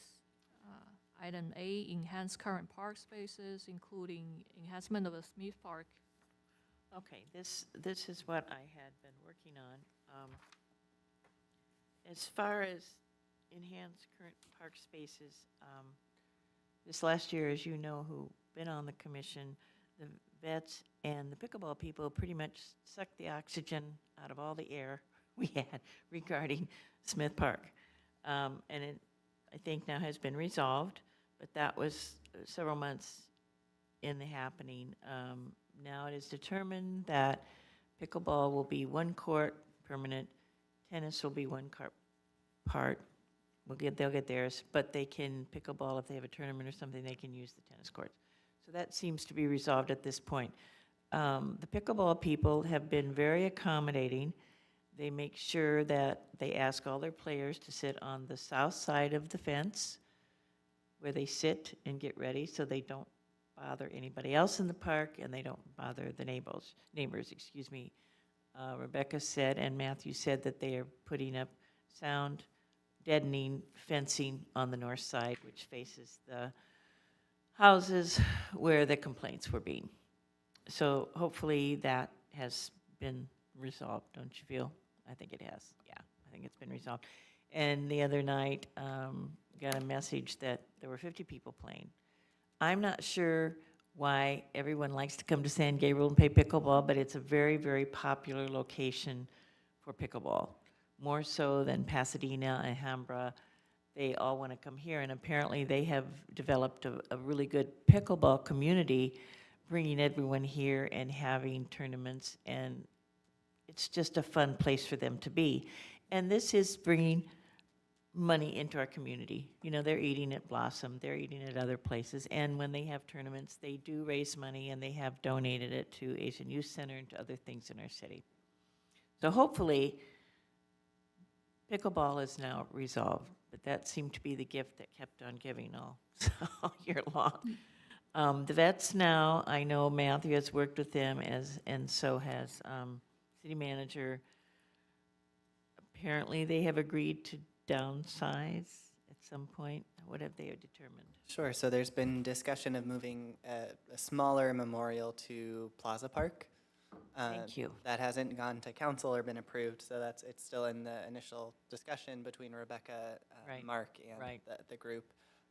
So And what park? Plaza Park. Oh, okay, yeah, because we had suggested that to them, and they, no, everything had to be at Smith Park. They were just adamant. But I think they finally realized that it just wasn't going to happen. Yeah. They wanted to take such a huge chunk of our park, and what they wanted to put up there was not feasible. So I'm glad that has been resolved. I hadn't heard from Mark what they had Yeah. determined. Unfortunately, I will note that the discussion for it being at Plaza Park obviously still needs to go by the mission. It still needs to go through quite a few. Yeah, it hasn't happened there. yet, but at least we have moved away from Smith Park, Sure. which is a real bonus. And we've moved away from a ginormous stage with statues walking up to the stage. That was all cement. We've gotten away from that, which is a real bonus, because that was a real point of contention there. As far as enhancement of Smith Park and updating community services facilities, the biggest thing that we want to improve on, of course, is the pool and the pool area. We've also determined, as I've spoken with Mark, what we've done in the past by getting grants hasn't worked. You know, we've applied and we didn't get it. We've applied for discretionary funding and we didn't get it. Discretionary funding this past year and probably next year is very, very limited. In other words, if we're applying for money just for the state to give, for maybe someone Mike Fong or whoever we happen to have for the senator, if we ask them for funding, such as AY Center got some and La Laguna Park got some, they were very small amounts, but they were necessary for those areas. We've determined that if we're going to get any discretionary funding from the state, we need a lobbyist. And now I think the city council and Mark are considering getting a lobbyist to try and get funding from the state. However, that being said, even that isn't going to be enough for what we need to do at Smith Park. They are looking at some other avenues, which I don't think I can talk about yet. But in other words, this is basically out of our hands. We're not going to be planning it. We're not going to be determining it. It's moved up to city manager and city council. And when I hear more from them, then I'll let you know. Okay, that's my report. As far as dog area and rubberized running table, that I've never even looked at. I don't know if anybody else has. Like I said, this past year, pickleball and the vets pretty much sucked the air out of anything else we wanted to do in the park. But now we can move, those are resolved, and hopefully we can move forward and try and get funding for a pool. Not just a pool, a new pool, a pool house. And my understanding is that shouldn't be affected by the Indian tribes. Anything east of that, yeah. So we'll be okay. As long as we go east of the tennis courts, we're okay. All right, that's my report. Could the upgrades include like upgrading bathrooms, water fountains. It would be everything. Water fountain, it would, but pool money is pool money, No, but it would be, an enhancement of park, the entire park. yeah, as far as my Can we understanding. go ahead and make suggestions that when they do look at the pool, that they look at the water fountains and also the bathrooms? Something just went straight out of my head. Now, are you referring to the detached restrooms or the restrooms that are attached to the pool building? Like The the locker detached rooms? restroom. The detached ones, okay. Those were recently renovated inside, essentially gutted and then put back together. So I'm not, those should be checked off. Now, the ones at Lugo still need to be probably torn down and then rebuilt. It's a Gutted and, completely yeah. different option. The one closest to La Laguna is in much better condition than the one closest to, I think it's Wells. Right. So that could certainly be added to the list. I know Okay. we've had a discussion about kind of feasible options and where the funding would come from, because it's obviously not as large of a project as the pool. But we haven't quite landed somewhere, so that could certainly be an item. I wanted to make a suggestion, Mhm. and only because we're going to put one in at the Mission. There are those water fountains that have filters. Mhm. They're ADA compliant, so people can wheel up to it and use the water fountain. But also, it has a filter, and you can fill up your water bottle with Mhm. water. I think that's a plus. That would be an enhancement there. Well, we had looked at that when we were applying for grants, and that was one of the things in there was these type of water fountains you're talking about. And the bathrooms were going to be redone, and there were a lot of big plans, but we didn't get those grants. So those things will have to be under consideration, yeah. Yeah.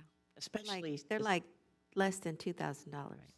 for one of those water fountains. Yeah. Not expensive. Especially when you think about the families that are there, and Mhm. if you're going to be there for long periods of time, you're not going to drag your water cooler. Right. It's good for the kids to be able to walk up and take their little water bottles, and something to consider. How are the state assembly funds being spent for Vincent Lugo? So the funds were provided directly to Friends of La Laguna for renovations, historical renovations to the La Laguna playground, Just to the playground? just to the It's playground. earmarked just for the playground? Correct. It was specific for that, and that's who applied for it, was the La Laguna people. And when will the renovations be complete? Rebecca's reaching out to the founders and president to get an updated timeline, but we don't currently have a timeline at this moment. And initially, when I know that the pool project needs $1 million, I thought it's only about the pool itself, the renovation. But then I did a little research, and then I saw this grant from the improvements project online. It's actually including the pickleball courts, a brand new building moved away from the existing pool to more east. No, actually, at the existing location will be a brand new building, and then two more to the east, gonna have a brand new pool that's digged Right. out. Right. It would be a new pool, it would be a new building, and they estimated about 6 million, I think, for that in total. Yeah, On the plus same footprint? You're not going outside the They're going- footprint? They're going outside of the footprint. They are, or they're not? They are. They are. They're taking more of the green space more on the east side, which is not what I expected. And now I kind of figure why the $8 million come from. Yeah, so that initial proposal for the Prop 68 funds was the addition of a pickleball court, the drinking fountains that were Bathrooms. restrooms, the demolition and rebuilding of the locker rooms and the pool building itself, as well as tearing out the existing pool and then building an expanded pool. So it would expand into that eastern portion of the park itself. I don't think that that's where we're headed at this point. Obviously, the council's decided no on the additional pickleball courts. That would obviously reduce the cost, since the city's already putting monies towards that, towards this new permanent pickleball courts and restriping and all of that. But I don't think that it will look the same as what was initially proposed. There's potential for funds in the new year, so we're trying to look at other options to better fit some of the upcoming potential grants that would be available. I just spoke with George, too, who runs the pool program, and he said, you know, we're constantly putting on just a Band-Aid here and there. And those aren't cheap. They're really expensive, but it's not really solving the issue. The pools on the edges are so rough that when kids jump out, they ruin their clothes and their swimsuits, and we have a lot of tournaments there. The equipment they have to use is at times not safe anymore. And so he said, you know, fixing up something here for short term, that gets expensive too.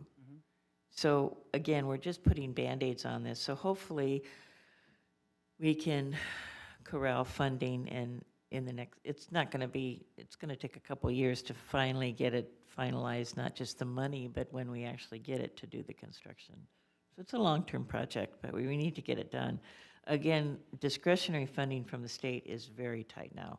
And Fiona Moss said, no money for pools. Apparently, a lot of people are trying to get that. We are kind of in a catch-22 with that, because they say we have too large of an income to qualify for low-income pools being made by the state. I'm not sure how that happened, but we're in a dark area there where we don't get extra funding. And of course, now there is a deficit. When money was handed out 2 years ago, there was an excess and there was a big surplus of funding, and they handed it out left and right, but we missed out on that. Is there an action item associated with this item in the work plan at this point? Not here, but at one time, Rebecca told me they would, at that time, that was a couple of years ago, to redo the pool and the pool house would be $6 million. Because we'd have to tear out the old one, build a new pool, and build a whole new thing. But for the purposes of this commission, though, is there something that we can do to move this process along, or should we scratch that? No, we just need to leave it for now, because it has moved up to the city council and the city manager. It's basically out of our hands at this point. But the $6 million means we're going to move the pool to more of the east side, or I don't know. This was originally a plan couple times years ago when we applied for grants, and we had to come up with a whole plan for the whole park. At that point, the $6 million might have been included more in the park as well, right? Yeah. Correct. Yeah. So I don't know, and of course, cost evaluation is different now. By the time we actually were able to get some funding for it, who knows what the cost will be, and we don't have an architectural plan at this time to know what it's going to look like. So before we get into the weeds with that, we need to get some funding, and that's our first priority at this point. And like I said, it's moved up to the city council and the city manager, and they're working on it now. But does it mean if we get the grants from the county or the state for the pool with the existing application we send out, we have to follow through like how we submit it? Correct. So we would need to follow through with whatever was submitted for grant funding. But as of now, there's not a clear direction as to what exactly that would look like, because the framework that was submitted for Prop 68 was really geared towards that particular grant and what we thought would make it most successful or most attractive. It wasn't a brand new project because there were certain portions that weren't completely torn out, whereas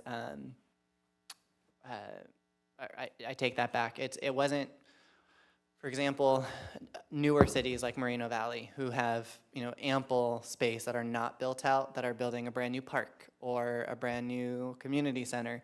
Those are much more attractive for those particular grants versus a city like San Gabriel that's built out, that's flipping an existing space. whether it's a renovation or a repurposing of space, it's a bit less attractive for that particular grant.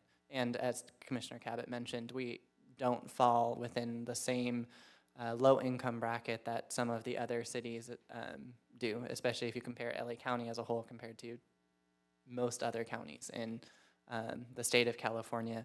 The cost of living is higher, but if you're looking just at the income, it's much higher than the surrounding areas. Yeah, the cities that got the big funding, not Alhambra, they got, what, 26 million for a new community center. But the ones that got a huge allotment for specifically pools, they were low socioeconomic areas, and we don't fall into that bracket. So we kind of don't get that funding, for now anyway.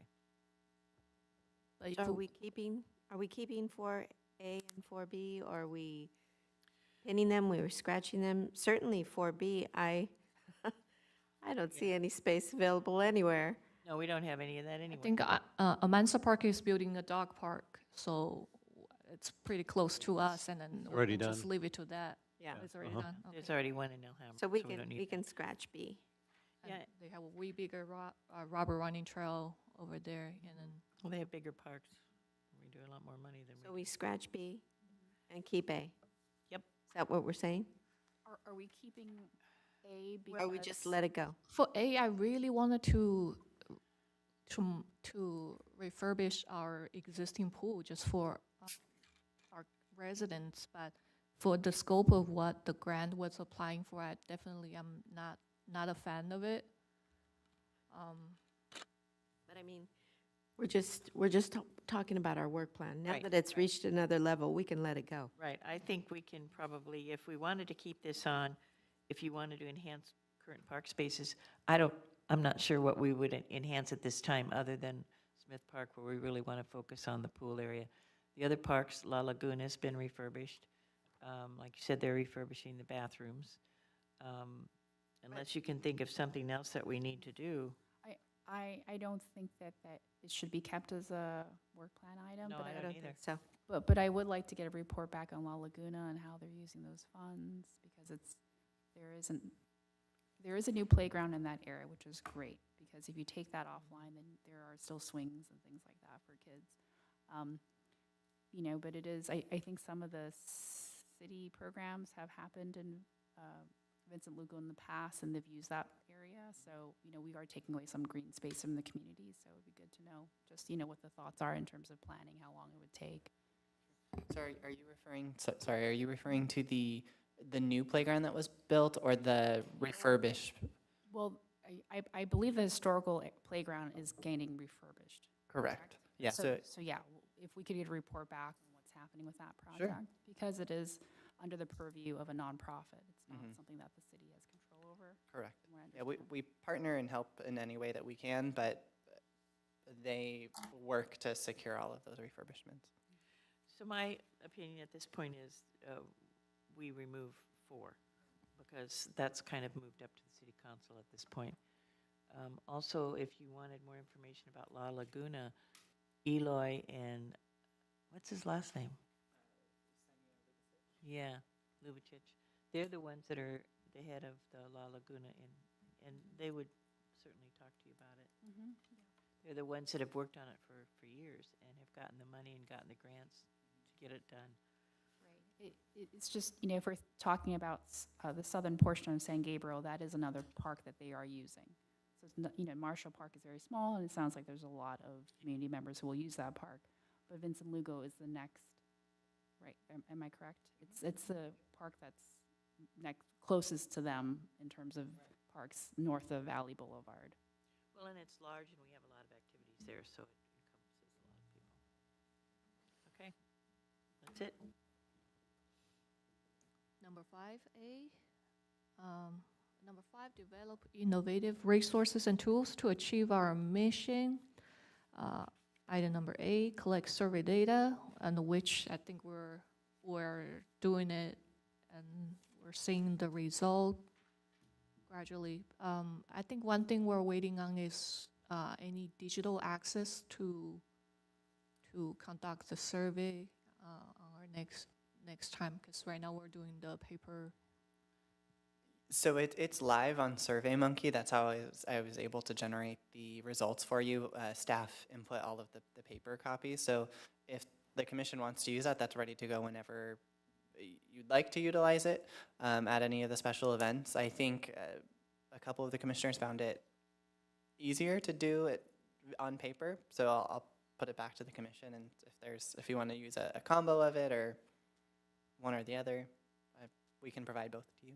Mhm. And maybe this is something we can throw in the city newsletter to spread out to the subscribers that if who's interested can fill it out and we can get more feedbacks. We certainly can. I will caution that it may skew your results, especially if you have commissioners like Commissioner Huerta who are specifically targeting San Gabriel residents. There would be no way to only allow San Gabriel residents to submit feedback. And I can't say exactly because we don't have the data, but I would imagine that our newsletter reaches a much broader audience than just San Gabriel residents. So maybe which city they're living in is something that we wanted to collect? No? We could. I mean, when I approach them, it's the first thing I ask them, do you live in the city? If they say, no, I don't, okay, thank you, move on. But it would be nice to use paper or actual, some kind of a tablet, so that we could offer it in different languages.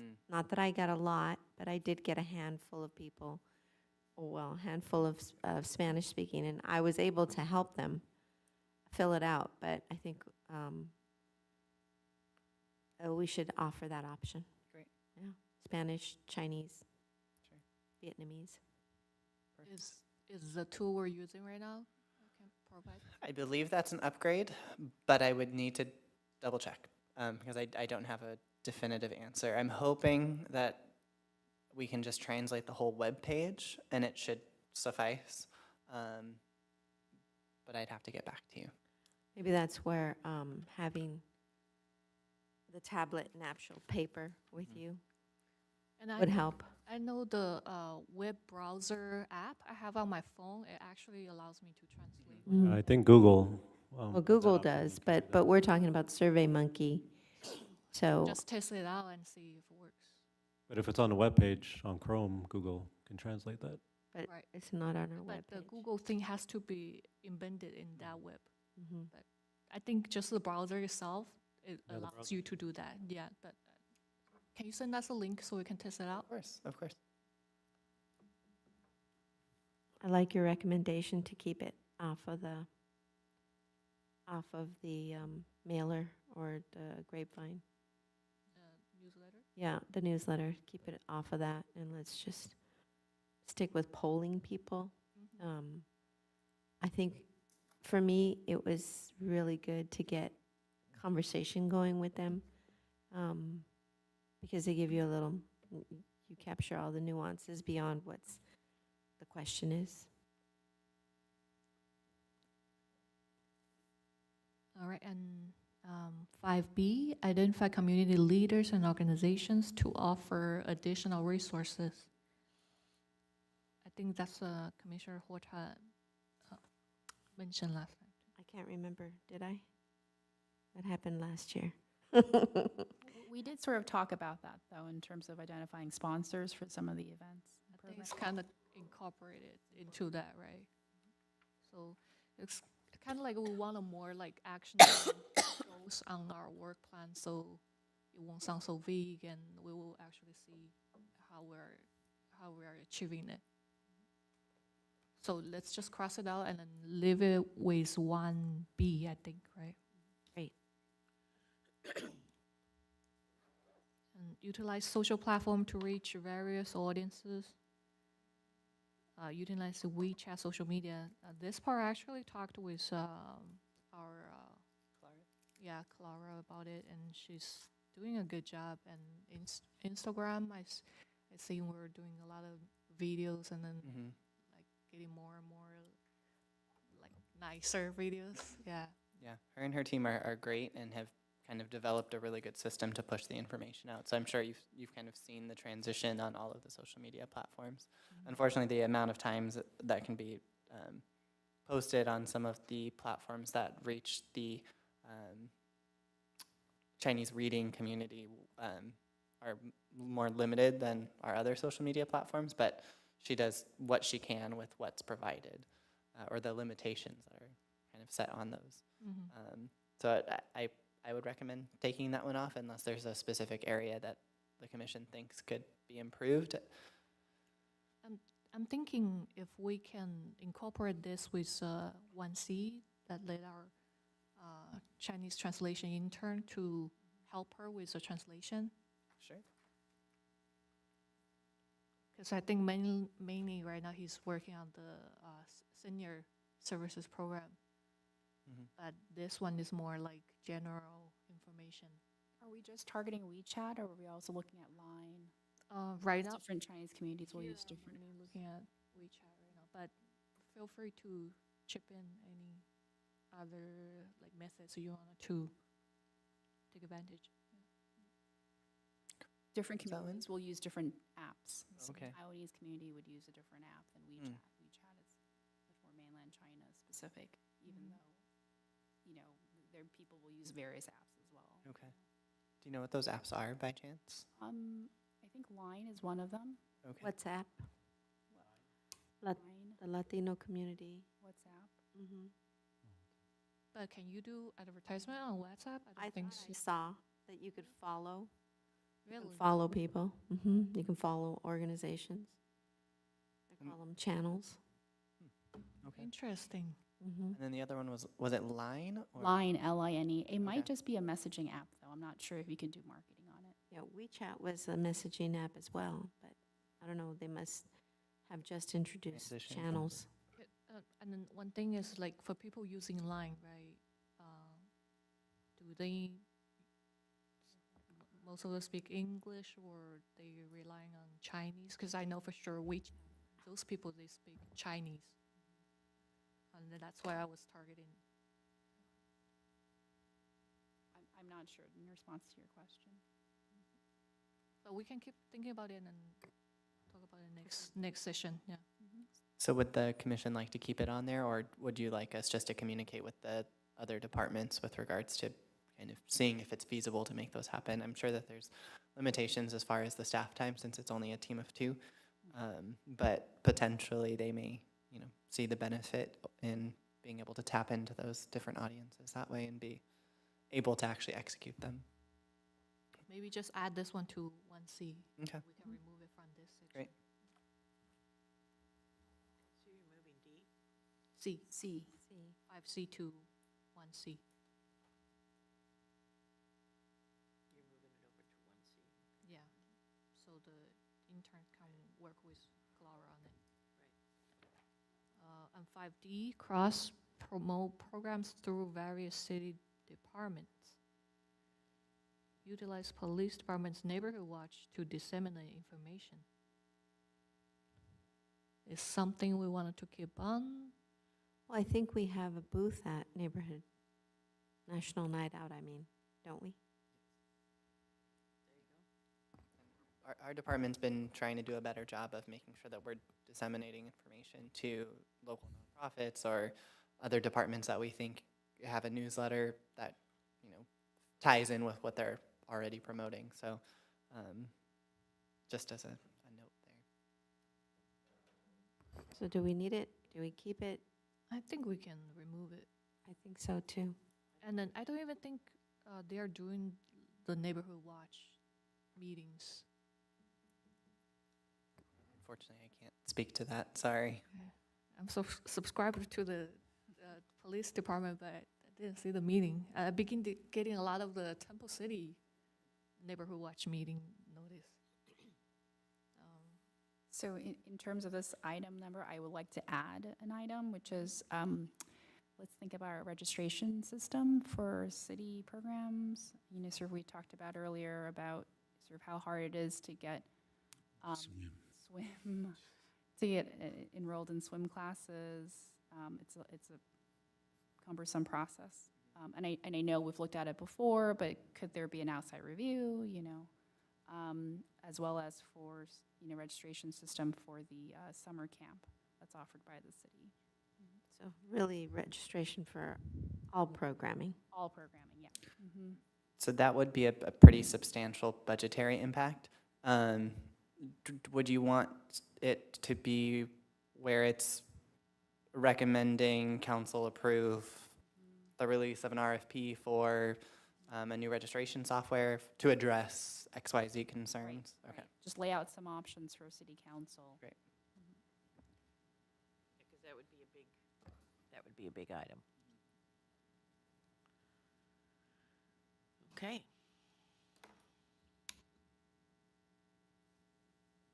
And anything else we wanted to add to the work plan for now? I think that's a lot.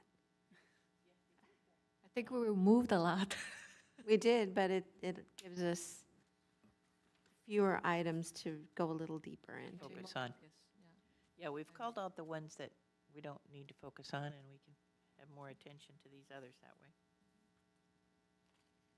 So I guess next time when you come back, we can have a more simplified work plan for our next discussion. Correct. So what staff will do is we'll type everything up, make it all pretty and presentable for you to review, and you at that time can certainly add or subtract once you're seeing it in a much cleaner format, or approve it for submission for approval to City Council. And if you can also get us a copy of the cost estimates that you're sharing with city council on the special events. And so we would adopt the work plan, is that how it would go? Correct. So once everything's finalized, you'll vote to approve the work plan and then submit it to council for approval. One more thing I wanted to mention. I don't know if any of you are with me on this. Like in terms of a city, like community service department hosted events, if there were a way that we can engage with the planning stage of the events instead of like every time after the event happened and then we're hearing the staff reports of what happened and we give feedbacks what we experienced at events. So that way we can give more input to what's actually going to happen at the event. And we'll have more better idea, I guess, how it's gonna be going on. Yeah, most certainly. I wouldn't recommend the full listing of events, but again, just focusing on a few that you feel, for example, council mentioned Surf's Up needs a revamp, so that might be a good one for the commission to be involved in the planning process. Tree lighting would have been a great one, but obviously that council meeting happened and then planning had to happen in order for us to execute successfully on the 5th of December. But those would be key areas versus just listing special events. Otherwise, you will spend the majority of your meetings hearing me talk about what our plans are and then the discussion happening, and then you won't have enough time to address your other agenda items. Or just give us a, like, what activities or what, just more general information so we can see what is like missed or something, or anything we add. Should we just, excuse me for interrupting, should we select a couple events? Yeah. Just I because we mean- don't want to bite off more than we can chew, and Right, to for Matthew's sure. point. And the summer events, we don't really need to be part of it, like the pentathlon. That one is already planned out, and I don't think there are much more we can add. But for some other stuff, July 4th seems to be one that everyone agrees needs to be revamped. yeah. And then Tree lighting. I really think that one needs a longer time to prepare, so we can reach out to the community. We don't even know what day it should be on because it seems the mayor wants it on the day of and others don't. So there's a lot of discussions around that particular event. Fireworks too. So we agree that we want to be part of the discussions on those events that are being revamped. Right. We'll start off with those. Mm-hmm.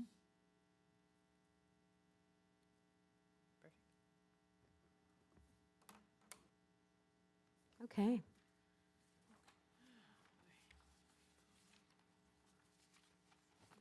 We're moving on to monthly department report.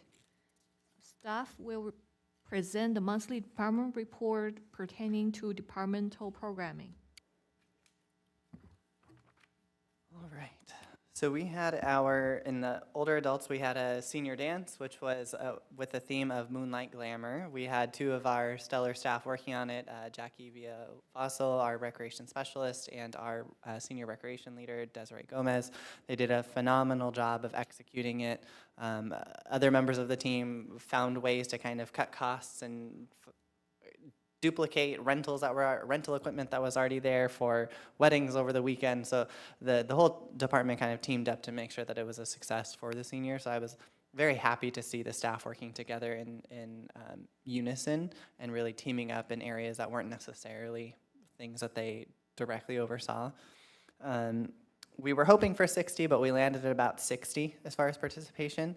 With regards to our senior program, it may not seem huge. For us, that's pretty substantial. While we didn't meet our goal, I think it certainly shows that there's an interest. The end result, as far as feedback from participants, was, when is the next one?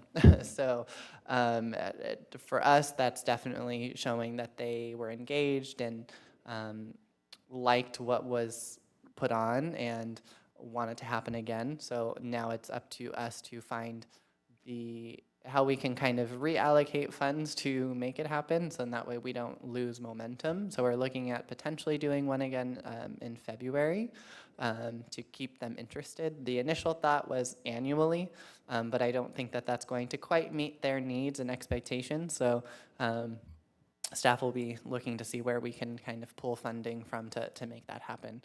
Did you say that, what was your goal? I know you had 60. Yeah, so our goal was about 100. Oh, okay. We only hit 60. That's okay. But I'll take Good. it. We definitely marketed it to the hilt. It's obviously a hard population to market to, but I think now that they see the caliber of events that we'll be putting on for seniors, I think they will be more apt to kind of wrangle their friends in, which is typically what happens. So obviously when our senior luncheon started, it was a slow growth, and then once they saw the level of service that was being provided, that's when they started bringing their friends. So I will anticipate this being a similar momentum. We were fortunate enough to receive a $750 sponsorship from Optum, which Jackie was able to secure. So that paid for the cost of the linens and the table rentals. California Party Rentals also did cut the price down significantly, so that way the $750 covered everything. So we're very fortunate to have a good partnership there as well. For the senior Halloween luncheon, we received another $150 sponsorship from Optum, so they've been very engaged with our population and have teamed up across several region managers to show their support for San Gabriel. It's nice to see a kind of larger organization show an interest in our city and our seniors, especially when they have options to push their money into other cities like Alhambra that have a larger population, but they are obviously seeing that what staff are executing is worth the money that they're putting forward. So that had an attendance of about 75 seniors, and then they had ice cream for dessert, which is kind of their added bonus. For our youth programming, we had Breakthrough Sports, so that's our 3-on-3 basketball league offered directly through Breakthrough at Jefferson Middle School. The program ran for it was $199 per registration. They received 8 practices and 8 practices and 8 games, so on Thursdays and Fridays. Again, extremely well received with a wait list. We served about 72 participants, and the last day of that program will be November 17th. And again, feedback was phenomenal. People are already asking when the next round will be. We don't have the capacity to do it in winter. We're also offering a free basketball program in the winter, so it wouldn't make sense to offer a paid and a free program at the same site to a similar population. So we'll be picking up potentially again in the spring. We just need to make sure that there's availability at the gym.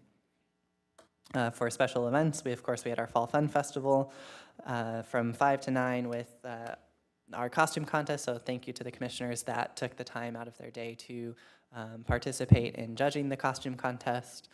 Staff have met to kind of see how we can break up the groups, and it's not so overwhelming for especially those younger children. So it's not such a large group to judge all at once. So hopefully that will help next year. But all in all, I think the costume contest was extremely well run. Adrian did a fantastic job of keeping everything organized and getting that pre-registration in and pushing the information out through the newsletter, and had, hopefully the commissioners agree, but having the information communicated to all of you, so that way you knew exactly what to do and when to do it. So she was a tremendous help in such a detailed portion of the event. For our haunted zone, that was led by Danielle Adriano, our recreation coordinator, and our new recreation supervisor, Michael Muse, assisted with that. As I mentioned at one of the previous meetings, the lead from Gabrielino High School passed away unexpectedly, so that kind of threw a wrench into the planning process. But there was tremendous support from the school district, and Bobby Hunley, who's very familiar with our city as well as the surrounding neighborhood, stepped in really quickly towards the very end to bring in about 30 to 35 volunteers, which was huge. Otherwise, it wouldn't have been quite as scary, and really carried it home. So Danielle revamped it completely from any other year that I've seen, and made it really long but exciting the entire way through is kind of the feedback that we received. We also had pre-registration this year, so that was something completely different. Before, the lines would be, upwards of an hour long, and then we'd have to cut it off and disappoint people at the end of the night. So she worked alongside Adrian to kind of emulate the costume contest registration and make it specific to that haunted zone. People were thrilled once for those that pre-registered, they were thrilled because they could just cut the line and go immediately in during their designated time slot. Those that didn't pre-register did have to wait in line, but they moved them through pretty quickly. Every 15-minute time slot, they were bringing in 15 people during one group. So once that group of 15 made it through, they threw it at least halfway or a little further, then they'd bring in the next group of 15. So that's why they were able to really move them through at such an expeditious time frame, and accommodate about 1,200 people that night. We're estimating that there was about 3,000 people in attendance overall. It's likely upwards of that, but I tend to be a bit more conservative in my estimates. The police department estimated 5,000. Mm-hmm. And they have some way of gauging that. Yes. Thank you for throwing that in there. I appreciate it. So there was a portion of the street, I guess it would be the eastern portion off of closer to Santa Anita, that was extremely congested at one point. So we'll have to look at ways to expand the event and kind of space it out a little bit more. We had a huge feedback from community groups of wanting to participate, which I'm sure helped with attendance as well, because obviously they're just pushing it out to their groups that they'll be there and come out and support. So anyways, a lot of the groups wanted to do the games rather than the trunk or treat, because it is easier to do it that way versus I think Roosevelt is a prime example of going all out, and Mission High School typically does a great job of displaying that, but of course that takes time, so they usually come a lot earlier. So hopefully we can pull more people next year for that. We had to purchase a lot more candy than we anticipated because of the larger turnout. We always buy that ahead of time. We had 22,000 pieces plus some little game prizes, and we ran out of that extremely quickly, so I had to send staff down to purchase even more. It's not the cheapest option to do it the day of, but rather than cutting the event off 2 hours early, it's a much better option. So we'll just know to do that for next year. On the same note for next year would be food trucks. Obviously, we advertised food trucks, and food trucks were not there, so I'm sure people were disappointed. We didn't receive major disappointment or feedback because we did make it clear that there were other sites. Obviously, locations like Blossom Market were largely patronized, and there's still a large number of people that don't know about Blossom Market. So our signs, I think, drew people there because people don't always know that you can get food at Blossom Market, even though that's what they are, is a food hall. So we're hoping that was helpful for them. I do want to comment that my wife and two boys, they wanted to go eat, but Blossom Market was just too packed. So yeah, the food trucks would be a good option, even though the local businesses did get patronized. It's just you gotta wait an hour or something for food. So Yes. Yeah, that's Always gonna wait. Yeah, we're always gonna wait. But that's a great point. We will definitely be bringing the food trucks back, but staff will just need to pre-book them at least 2 months in advance. That date seems to get even more popular year after year. So now that we're fully staffed, that won't be an issue, and they'll have that booked in advance. Was there a reason there weren't as many actual trunks for trunk or treating? Those are so much more fun. Yeah, I mean, like I mentioned, I think it comes down to a time A lot of work. sensitivity and work and money that goes into it for the nonprofits. So if you don't have a couple designated, really energetic volunteers, that can be a bit more cumbersome for some of these community groups. But we essentially leave it up to them when we send them out the invitation. They can either do the game booth or they can do the trunk or treat. So short of forcing them, I don't have a way of incentivizing The it. trunks are just a lot of fun, but I don't think the kids care as much as if they just get their candy. That's Sure. what they care about. I like the idea of having different options for food. In terms of the food trucks, though, the price point is fairly high, especially for families. Can the city do something about capping prices?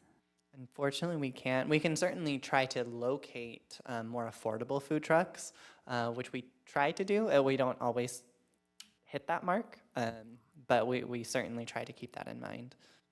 The problem with food trucks, too, in order to even book them, they sometimes require that they make a certain amount of money.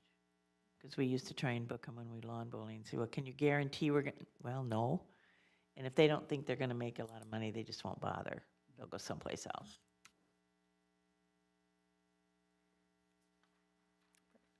Possibility, of course, this is an expense too, is, maybe we could have popcorn to hand out.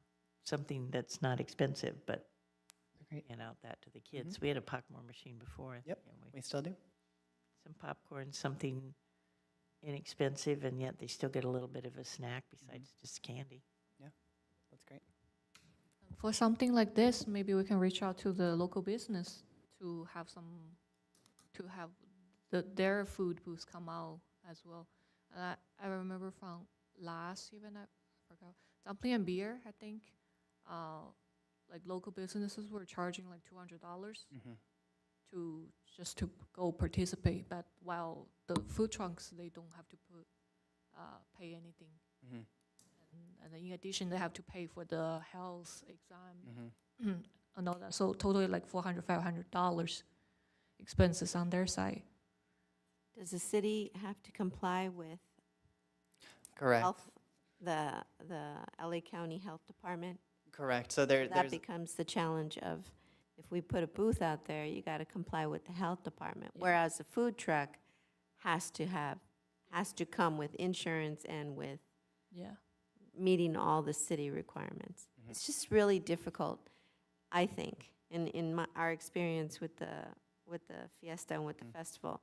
It's hard to gauge the amount of people that are going to come, that are actually going to purchase what you're selling, and do you end up at the end of the day with a lot of stuff that goes bad, or either goes bad or you didn't sell, or combination of both. Food trucks and Blossom Market Hall and maybe the other businesses that are on the Mission District, that are on mission to be open, that's another challenge too, because Right. they've been open all day, and then how do we pay staff to continue to stay open the rest of the night? I think it's just a challenge. You're never going to have the right formula, but options are good to have. Sure. It sounds like on dumpling and beer, we gather so many of the restaurants and drink shops, and then they're all like gathered in that one little section. And then versus this event, we don't really have like food vendors. So maybe those can be more distributed evenly, not all colliding at the same time, and then the business not gonna make money, and while it just vice versa kind of thing. And then I understand that the health exam fee, that's something that they have to pay, but maybe the entry fee for them to be able to participate in the city, like the $200, that can be somehow reduced. I wouldn't say waived, but reduced to help them out on the number of customers that they have to serve to make that money back.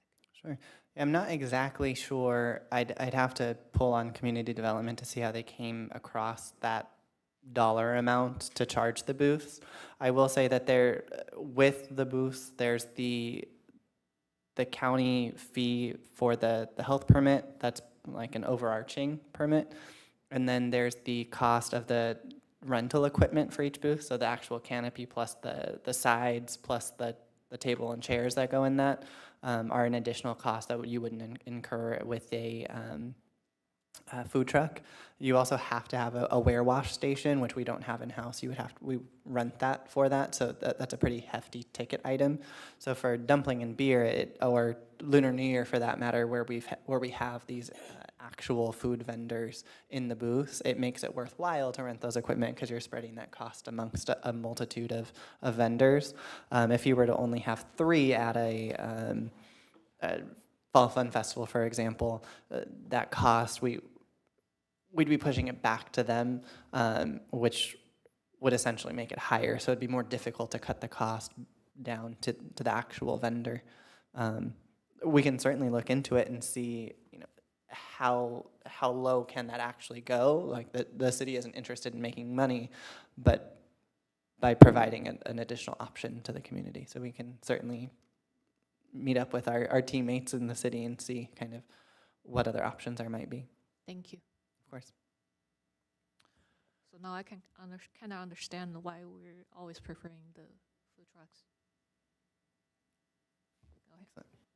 All right. So I'll just go into a couple upcoming events. So we have our Veterans and First Responders Luncheon, which we partner with the Kiwanis Club of San Gabriel on November 9th. That'll be over at the Mission Playhouse. If anyone on the commission is interested in attending, just let us know, and we'll go ahead and add you to the RSVP list. There are still spaces available. It's from 11:30 to 1:30 on the 9th. I'm a veteran, so I don't even know of this one until now. So Okay. Yeah, well, if you're available, we would certainly more than welcome It's you at Thursday, the right? event. Correct. I think I can make that. Okay, I'll let you know. perfect. Is there a veterans chat group or some kind of newsletter that goes out to? No, there's Military the service veterans members. group that I've seen at the events, but they're not very. I don't get a ton of emails from them. It's usually about the memorial. I just actually recently looked up there's a veterans group. Leaving my mind. I'm thinking it's another avenue for us to market Yeah. programming. Well, I was gonna actually mention their address is here at the Mission for some reason, or somewhere right here. What is it? American Legion. There you go. Correct. I emailed the only contact on there. I got no response, so I don't know how to reach them. We can, I will say they're not extremely tech savvy.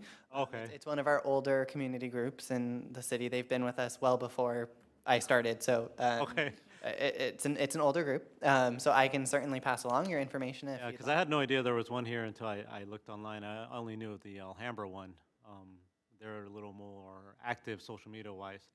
But when I saw our group here, I was like, what? I was like, I don't even know. Like, there's no communication within veterans in San Gabriel either. So it's kind of, I would have thought the group, the memorial group, would mention that, but they've never mentioned that to me. Like, hey, there's American Legion here. You should join.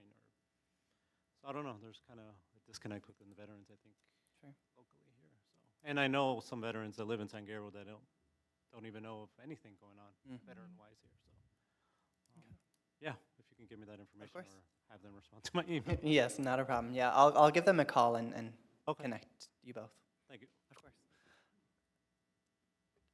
Okay. I thought I heard someone click on, so sorry about that. So the Veterans Day ceremony is new to the city of San Gabriel. It was an item that council wanted to see happen, so Rebecca has taken the lead on that project, and that will be executed on November 10th, so the day after our luncheon, and that will be from 10 a.m. till 11 a.m. over at Plaza Park.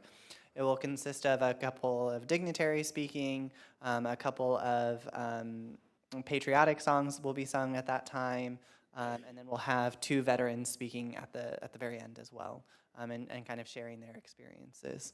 And that would, for the most part, round out the event, with the exception of flags will be placed. So starting tomorrow, our Public Works team will be placing 200-ish flags. 204 were purchased. Now, how many exactly can make it on that small park area is to be determined.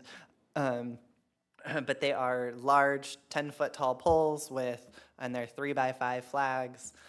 So they will be extremely bold. If you drive past it, you won't be able to miss it. So that'll be, again, placed on tomorrow, and then will be taken down a week from tomorrow. So if you'd like to just stop by and don't have time to make it to the ceremony, you're welcome to see the flags out at Plaza Park. The turkey trot will be taking place on November 18th. Did I get that date right? Okay. Yes. Thank you. Same as in previous years, the route will remain the same. We still can take some registration. If you are interested, just let us know. As far as additional items, we will be taking day of registration, but I would encourage anyone that's interested contacting Danielle in advance. She's the one taking the lead on the event. That way we can be sure that you have a participation trophy, or excuse me, a participation medal, as well as a t-shirt. So far we already have 115 was the last update.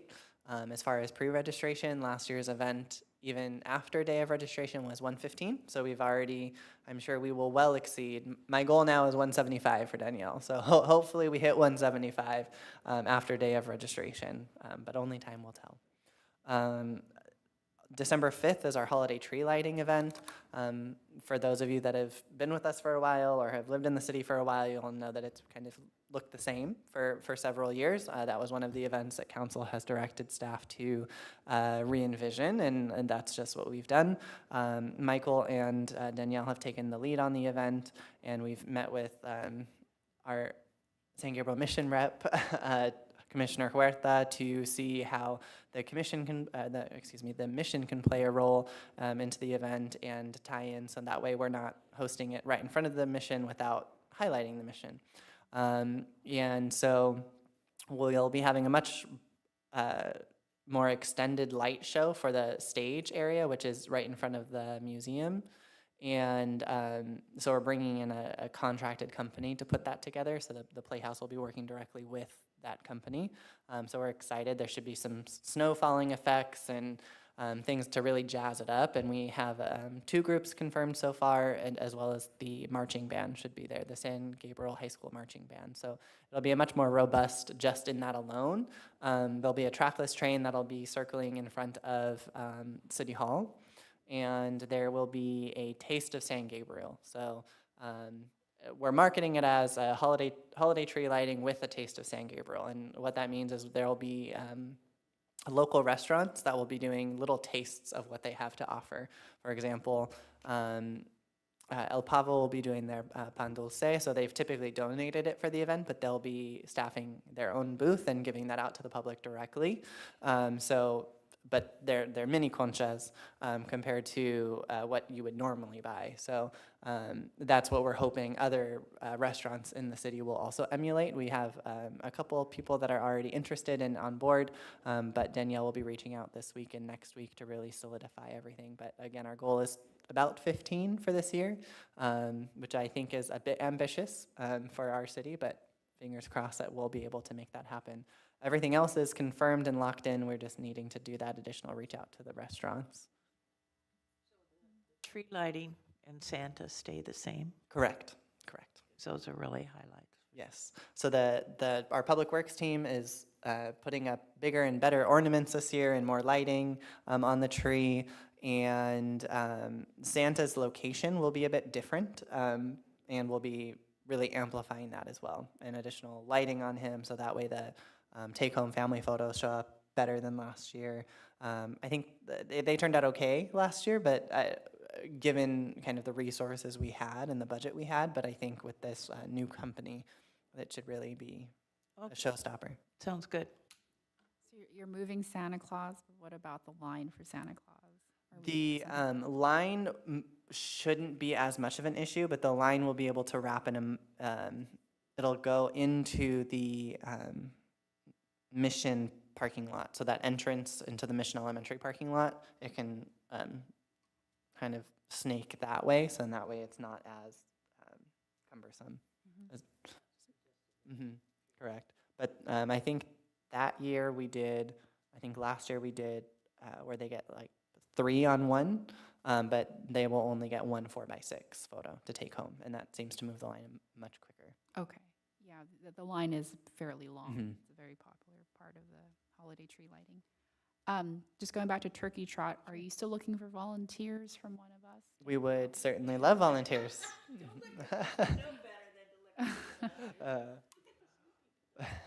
Wait, what would we be volunteering? 3. So essentially, as the Love to do it. runners finish the race, you're holding the finisher medals and either passing it out to them or draping it over them to kind of celebrate their finishing. What's the path of this, or where does it start and where does it end? So it starts at Vincent Lugo and ends at Vincent Lugo. So it depends on the actual run or walk that they're doing. So there's the 5K and the 10K. So the routes are obviously a bit different, but the both routes should be going through McKinley. So there's a gate that connects McKinley to Vincent Lugo, and so they wrap around that way. So they go up Prospect through the community, and then kind of snake back into McKinley and then back into the park. So start and finish back at Vincent Lugo. What's the time for it? The first race is at 7. Check-in and registration starts at 6. Yeah, you should go. It's extremely early. But if all we're doing is awarding the finisher medals, do we have to be there at 6? No. Last year we were there early to distribute the shirts, so we were there like the first batch of people. But you don't have to if you're Usually just 9. awarding the medals. What time does it usually end? It depends on the year and how many participants, but if you're there at about 9 o'clock if you want to do the actual finisher placement medals, that is also another opportunity, and it would push your time back a little bit. Okay. So if you'd like to think about it, and you can just shoot me over an email, and I'll connect you with Danielle. But otherwise, that is what we have coming up. The one thing that wasn't notated on here was the Lantern Festival. So as mentioned, it would be taking the place of the Lunar New Year Festival. As proposed, it would be a 2-day event rather than a 1-day event. And there's a potential partnership with Kazan, but it would need to be approved by council. So unfortunately, Kazan, who did it last year, or KAZN, the radio 1430. channel. Thank you. Every morning commute, have it turned on. Okay. So this is, when did the Lunar New Year Festival take place in years past? Was that the beginning of Lunar New Year? Was it randomly placed, or? To be extremely honest, we've usually done it based off of when the other cities are doing it. So I can't give you an exact answer because it's dependent on the other cities, because we don't want to host ours on the same day that, Monterey Park is hosting it, for example. That way, we're cutting our audience in half essentially. But it was geared towards the Lunar New Year celebration versus kind of that end cap, which would be the Lantern Festival. The idea is that there's less conflict with the other surrounding Lunar New Year festivals. Whether that happens is kind of yet to be seen, and we won't know until actually it's executed and get feedback from the third party. Commissioner Shea, is this an event that you believe we should be more actively engaged in terms of planning, going back to our work plan and sort of I'm not sure because this one last year was basically mainly hosted by this radio station, right? So this year, I think they are the one organizing it, not actually the city. They contrasted out. Correct, yeah. So when we used to host our Lunar New Year Festival, we would contract out a third party to execute what we wanted, which was KCM. So they were an event production company. Now, since it's been moved to Kazan, essentially, staff and council give parameters and what's feasible in the city, and then they execute and go from there. So they collect all of the monies from the vendors and secure the vendors. And I think last year we helped with securing sponsorships and the VIP reception, but everything else for the most part was put forward by them.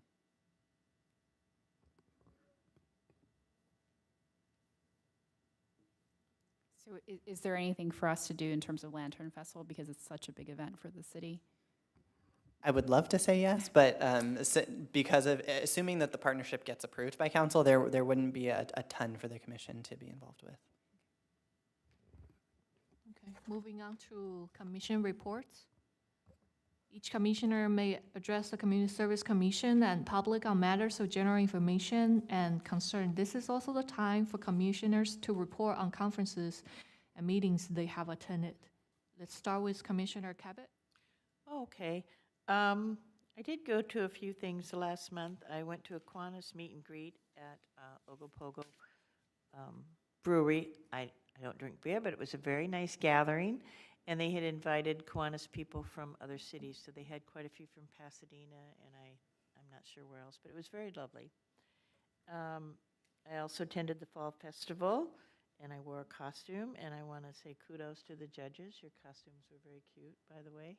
They were very attractive. Did a nice job.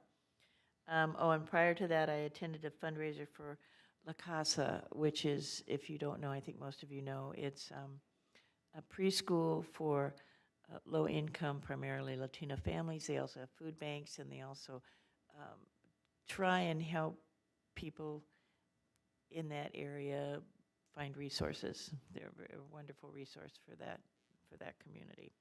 And they had a very successful fundraiser, I will say. It was very lovely.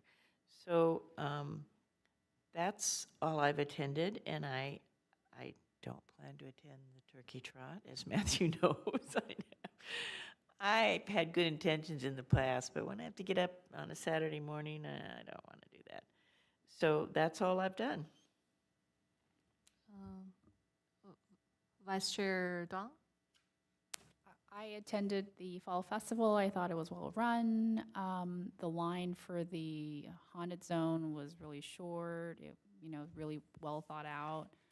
Really good feedback in terms of what went on inside the haunted zone. So lots of scares there.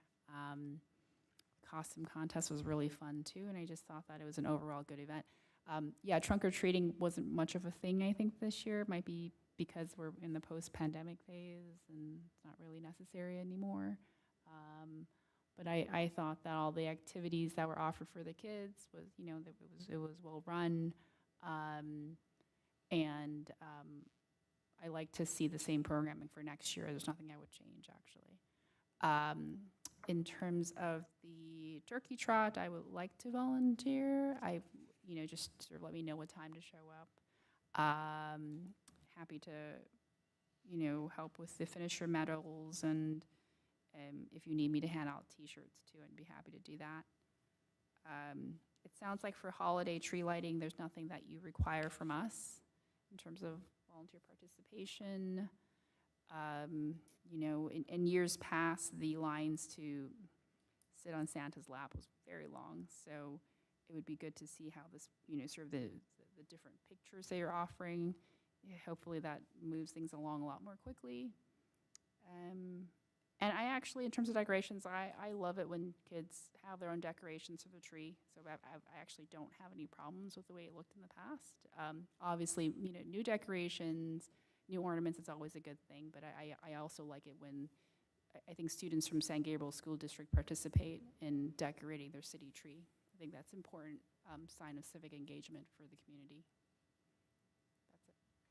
Let me just say too, interrupt, I forgot to mention, I did mention it before, I did attend the Day of the Dead festivities, and I was very impressed this year. It expanded quite a bit, hadn't it? Did you have the entertainment in the past? Yes. Oh, excuse me. Sorry. So that event's taken on a couple different renditions. So it Okay. was hosted in front of the Mission Playhouse in Oh, the there. kind of typical festival format that we've had, with not a huge turnout. During the pandemic, we hosted it in the parking lot on that kind of makeshift drive-in concert. That actually was fairly well attended. Las Colibri performed at that event. And then we had them back for the one this year. Last year we had like a taco vendor that wasn't extremely well received and wasn't really an added bonus to the event, and some minor crafts. But I think Right. the format was better received, and the marketing was better received I by think so. It was residents. much more attractive, and the altars were really beautiful, and I like the idea of possibly adding one for pets. Everybody has, you know, but that and the entertainment, it was a really lovely evening. So kudos on that. Thank you. Commissioner Barrantes? I attended the Fall Fun Festival. It was good. Very crowded. I guess if there's a way we can kind of go through the younger age groups, I don't know how that's possible, but yeah, those guys took a long time to go through. But of course, they're the ones that are probably most excited about it. So it's kind of, I don't know if there's anything we can do about that. But as I mentioned before, the food, have some more food options if possible. But overall, it was a good experience. Yeah, I just looked at the date for the turkey trot. I don't think I'll be able to do that one. Sure. I'll be doing my business stuff that day. But yeah, I look forward to the Veterans Luncheon, and I'll probably hit up the Veterans Day ceremony as well. So I'll be at those two events. And side note, I just remembered, was there anything back on the city giving us city emails? Yeah, so unfortunately, we wouldn't be able to do city emails at this time. Yeah. Okay. That's all I have. I'm up. Attended the Fall Fun Festival. It's come a long way from the first ones that we started with. Love that the crowd has multiplied 100 times. And San Gabriel Mission Elementary has always been a participant, so it was good to see more and more kids. Costumes were great. It's really hard to judge, but I think they did a good job. Your MC did a good job trying to get them through. So everyone worked so hard, and it came out very nice, very nice. I did not attend the Dia de los Muertos event, but as someone who is Latina, I'm glad that more and more cities are adopting this cultural event, which means a lot to us. And I have to say that Disney had a lot to do with that too when they brought out Coco. But it's a better understanding of our culture. So, and I think San Gabriel's done a great job. So thank you for all the events. Looking forward to December 5th and being part of that.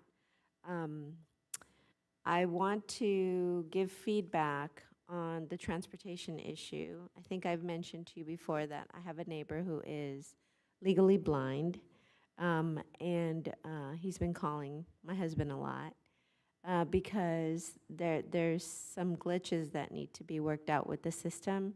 He gets taken to his location, but then they don't pick him up from where they left him. They end up going to a previous drop-off. So his name is Steve Lau, and I think they left a message for you. And the wife's with name is him. Catherine.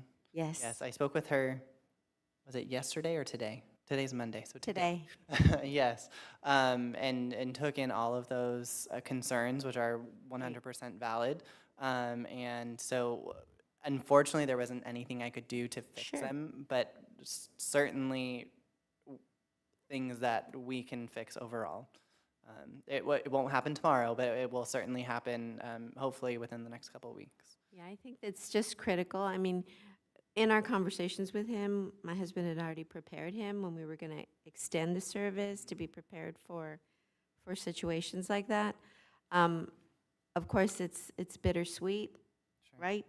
You want more people to be engaged, and we want to offer the service to more people, but there will be times when things like this happen. And so I'm glad you talked to Kathy, but I promised him I would say something, so I'm saying something. Of course. And then I also wanted to share with you all that on November 19th, the Native American community will have a private ceremony to private grand opening of the Native American garden that they should be completed by November 19th at Mission San Gabriel. It is a garden that was designed by Robert Ramirez of Ramirez Design. He is a pool designer and general contractor. He is of Gabrielino descent. We've been working on this project since 2017. We identified a space on the Mission Tour campus where we could dedicate a space for the Native Americans, and they collaborated with us together, our Mission San Gabriel, the Archdiocese, and Anthony Morales and his tribe. So we've done the hard part of bringing in new irrigation and putting in a fountain. This week, they will put in all the Native American plantings. There are some very nice features that really reflect Native American way of life before the arrival of the Europeans. So it's been a challenge, but at the same time, it's been very fulfilling to really bridge this relationship with the Native Americans and the Catholic community. We look forward to kind of partnering with the city. We haven't really set a date, or I haven't really reached out about maybe a larger grand opening, but for now, they want to have their own private ceremony, and that will take place on November 19th. Where is the garden located? So it's inside the Mission. So when you walk in through the gift shop, to take the tour, you have to go through the gift shop. It's essentially a tour that incorporates the Mission, the newly curated museum, the grounds that feature ruins, and also what's left of the Mission era. So there was a space that was previously designated for 21 mission models that were built in the 1930s. When we started this collaboration, it was with Julia Bogany, who was at the time the cultural consultant for the San Gabriel Mission Band of Indians. And so she and I talked about doing something on the property at that time. And she wanted to do a mural. We met with the muralist, but we didn't get very far. And then because it was going to take time for them to develop a concept for what it would look like. But at the time, I suggested that we look into doing a garden, an actual garden. And that turned into a conversation with the Archdiocese and with the Gabrielinos. And then they brought in this designer. So it was a space where those 21 missions were located. I don't know if you've ever been on the campus or you remember that area, but those missions were built in the 1930s by seminarians. But when we went to move them, they crumbled. So that really helped us talk about, okay, then what could we put in this space? So It was part of the overall conceptual plan, the renovation plan that went to the Historics Commission, and it sits kind of in the middle. So it's going to be pretty special when we finally open it up. But it's been a long time coming. We're very excited about it. And then, of course, I mentioned the meeting that I had with Harold Christian Health Centers and partnering with them to try and reach those populations that may not have access to health care or may need to sign up for Medi-Cal or Medicare, because they also do that on their health center, at their health center. And I'm looking forward to kind of coming together with you and helping them spread the word within San Gabriel community. And that's it. And as far as myself, I don't have anything to report. I really feel bad that I missed out the Fall Fun Festival. That's my favorite of the whole year. That's it on this part. Moving on to number 6, staff comments. Staff members have the opportunity to address the commission and public on matters of general information and concern. No comments at this time. Thank you. All right. 7, adjournment. The next regular Community Service Commission meeting will be held on Monday, December 4th, 2023 at 6:30 p.m. Information regarding matters to be considered at each meeting will be available on the Friday before the Community Service Commission meeting on the city's website at www.sangabrielcity.com. This regular meeting is now adjourned at 9:22 p.m.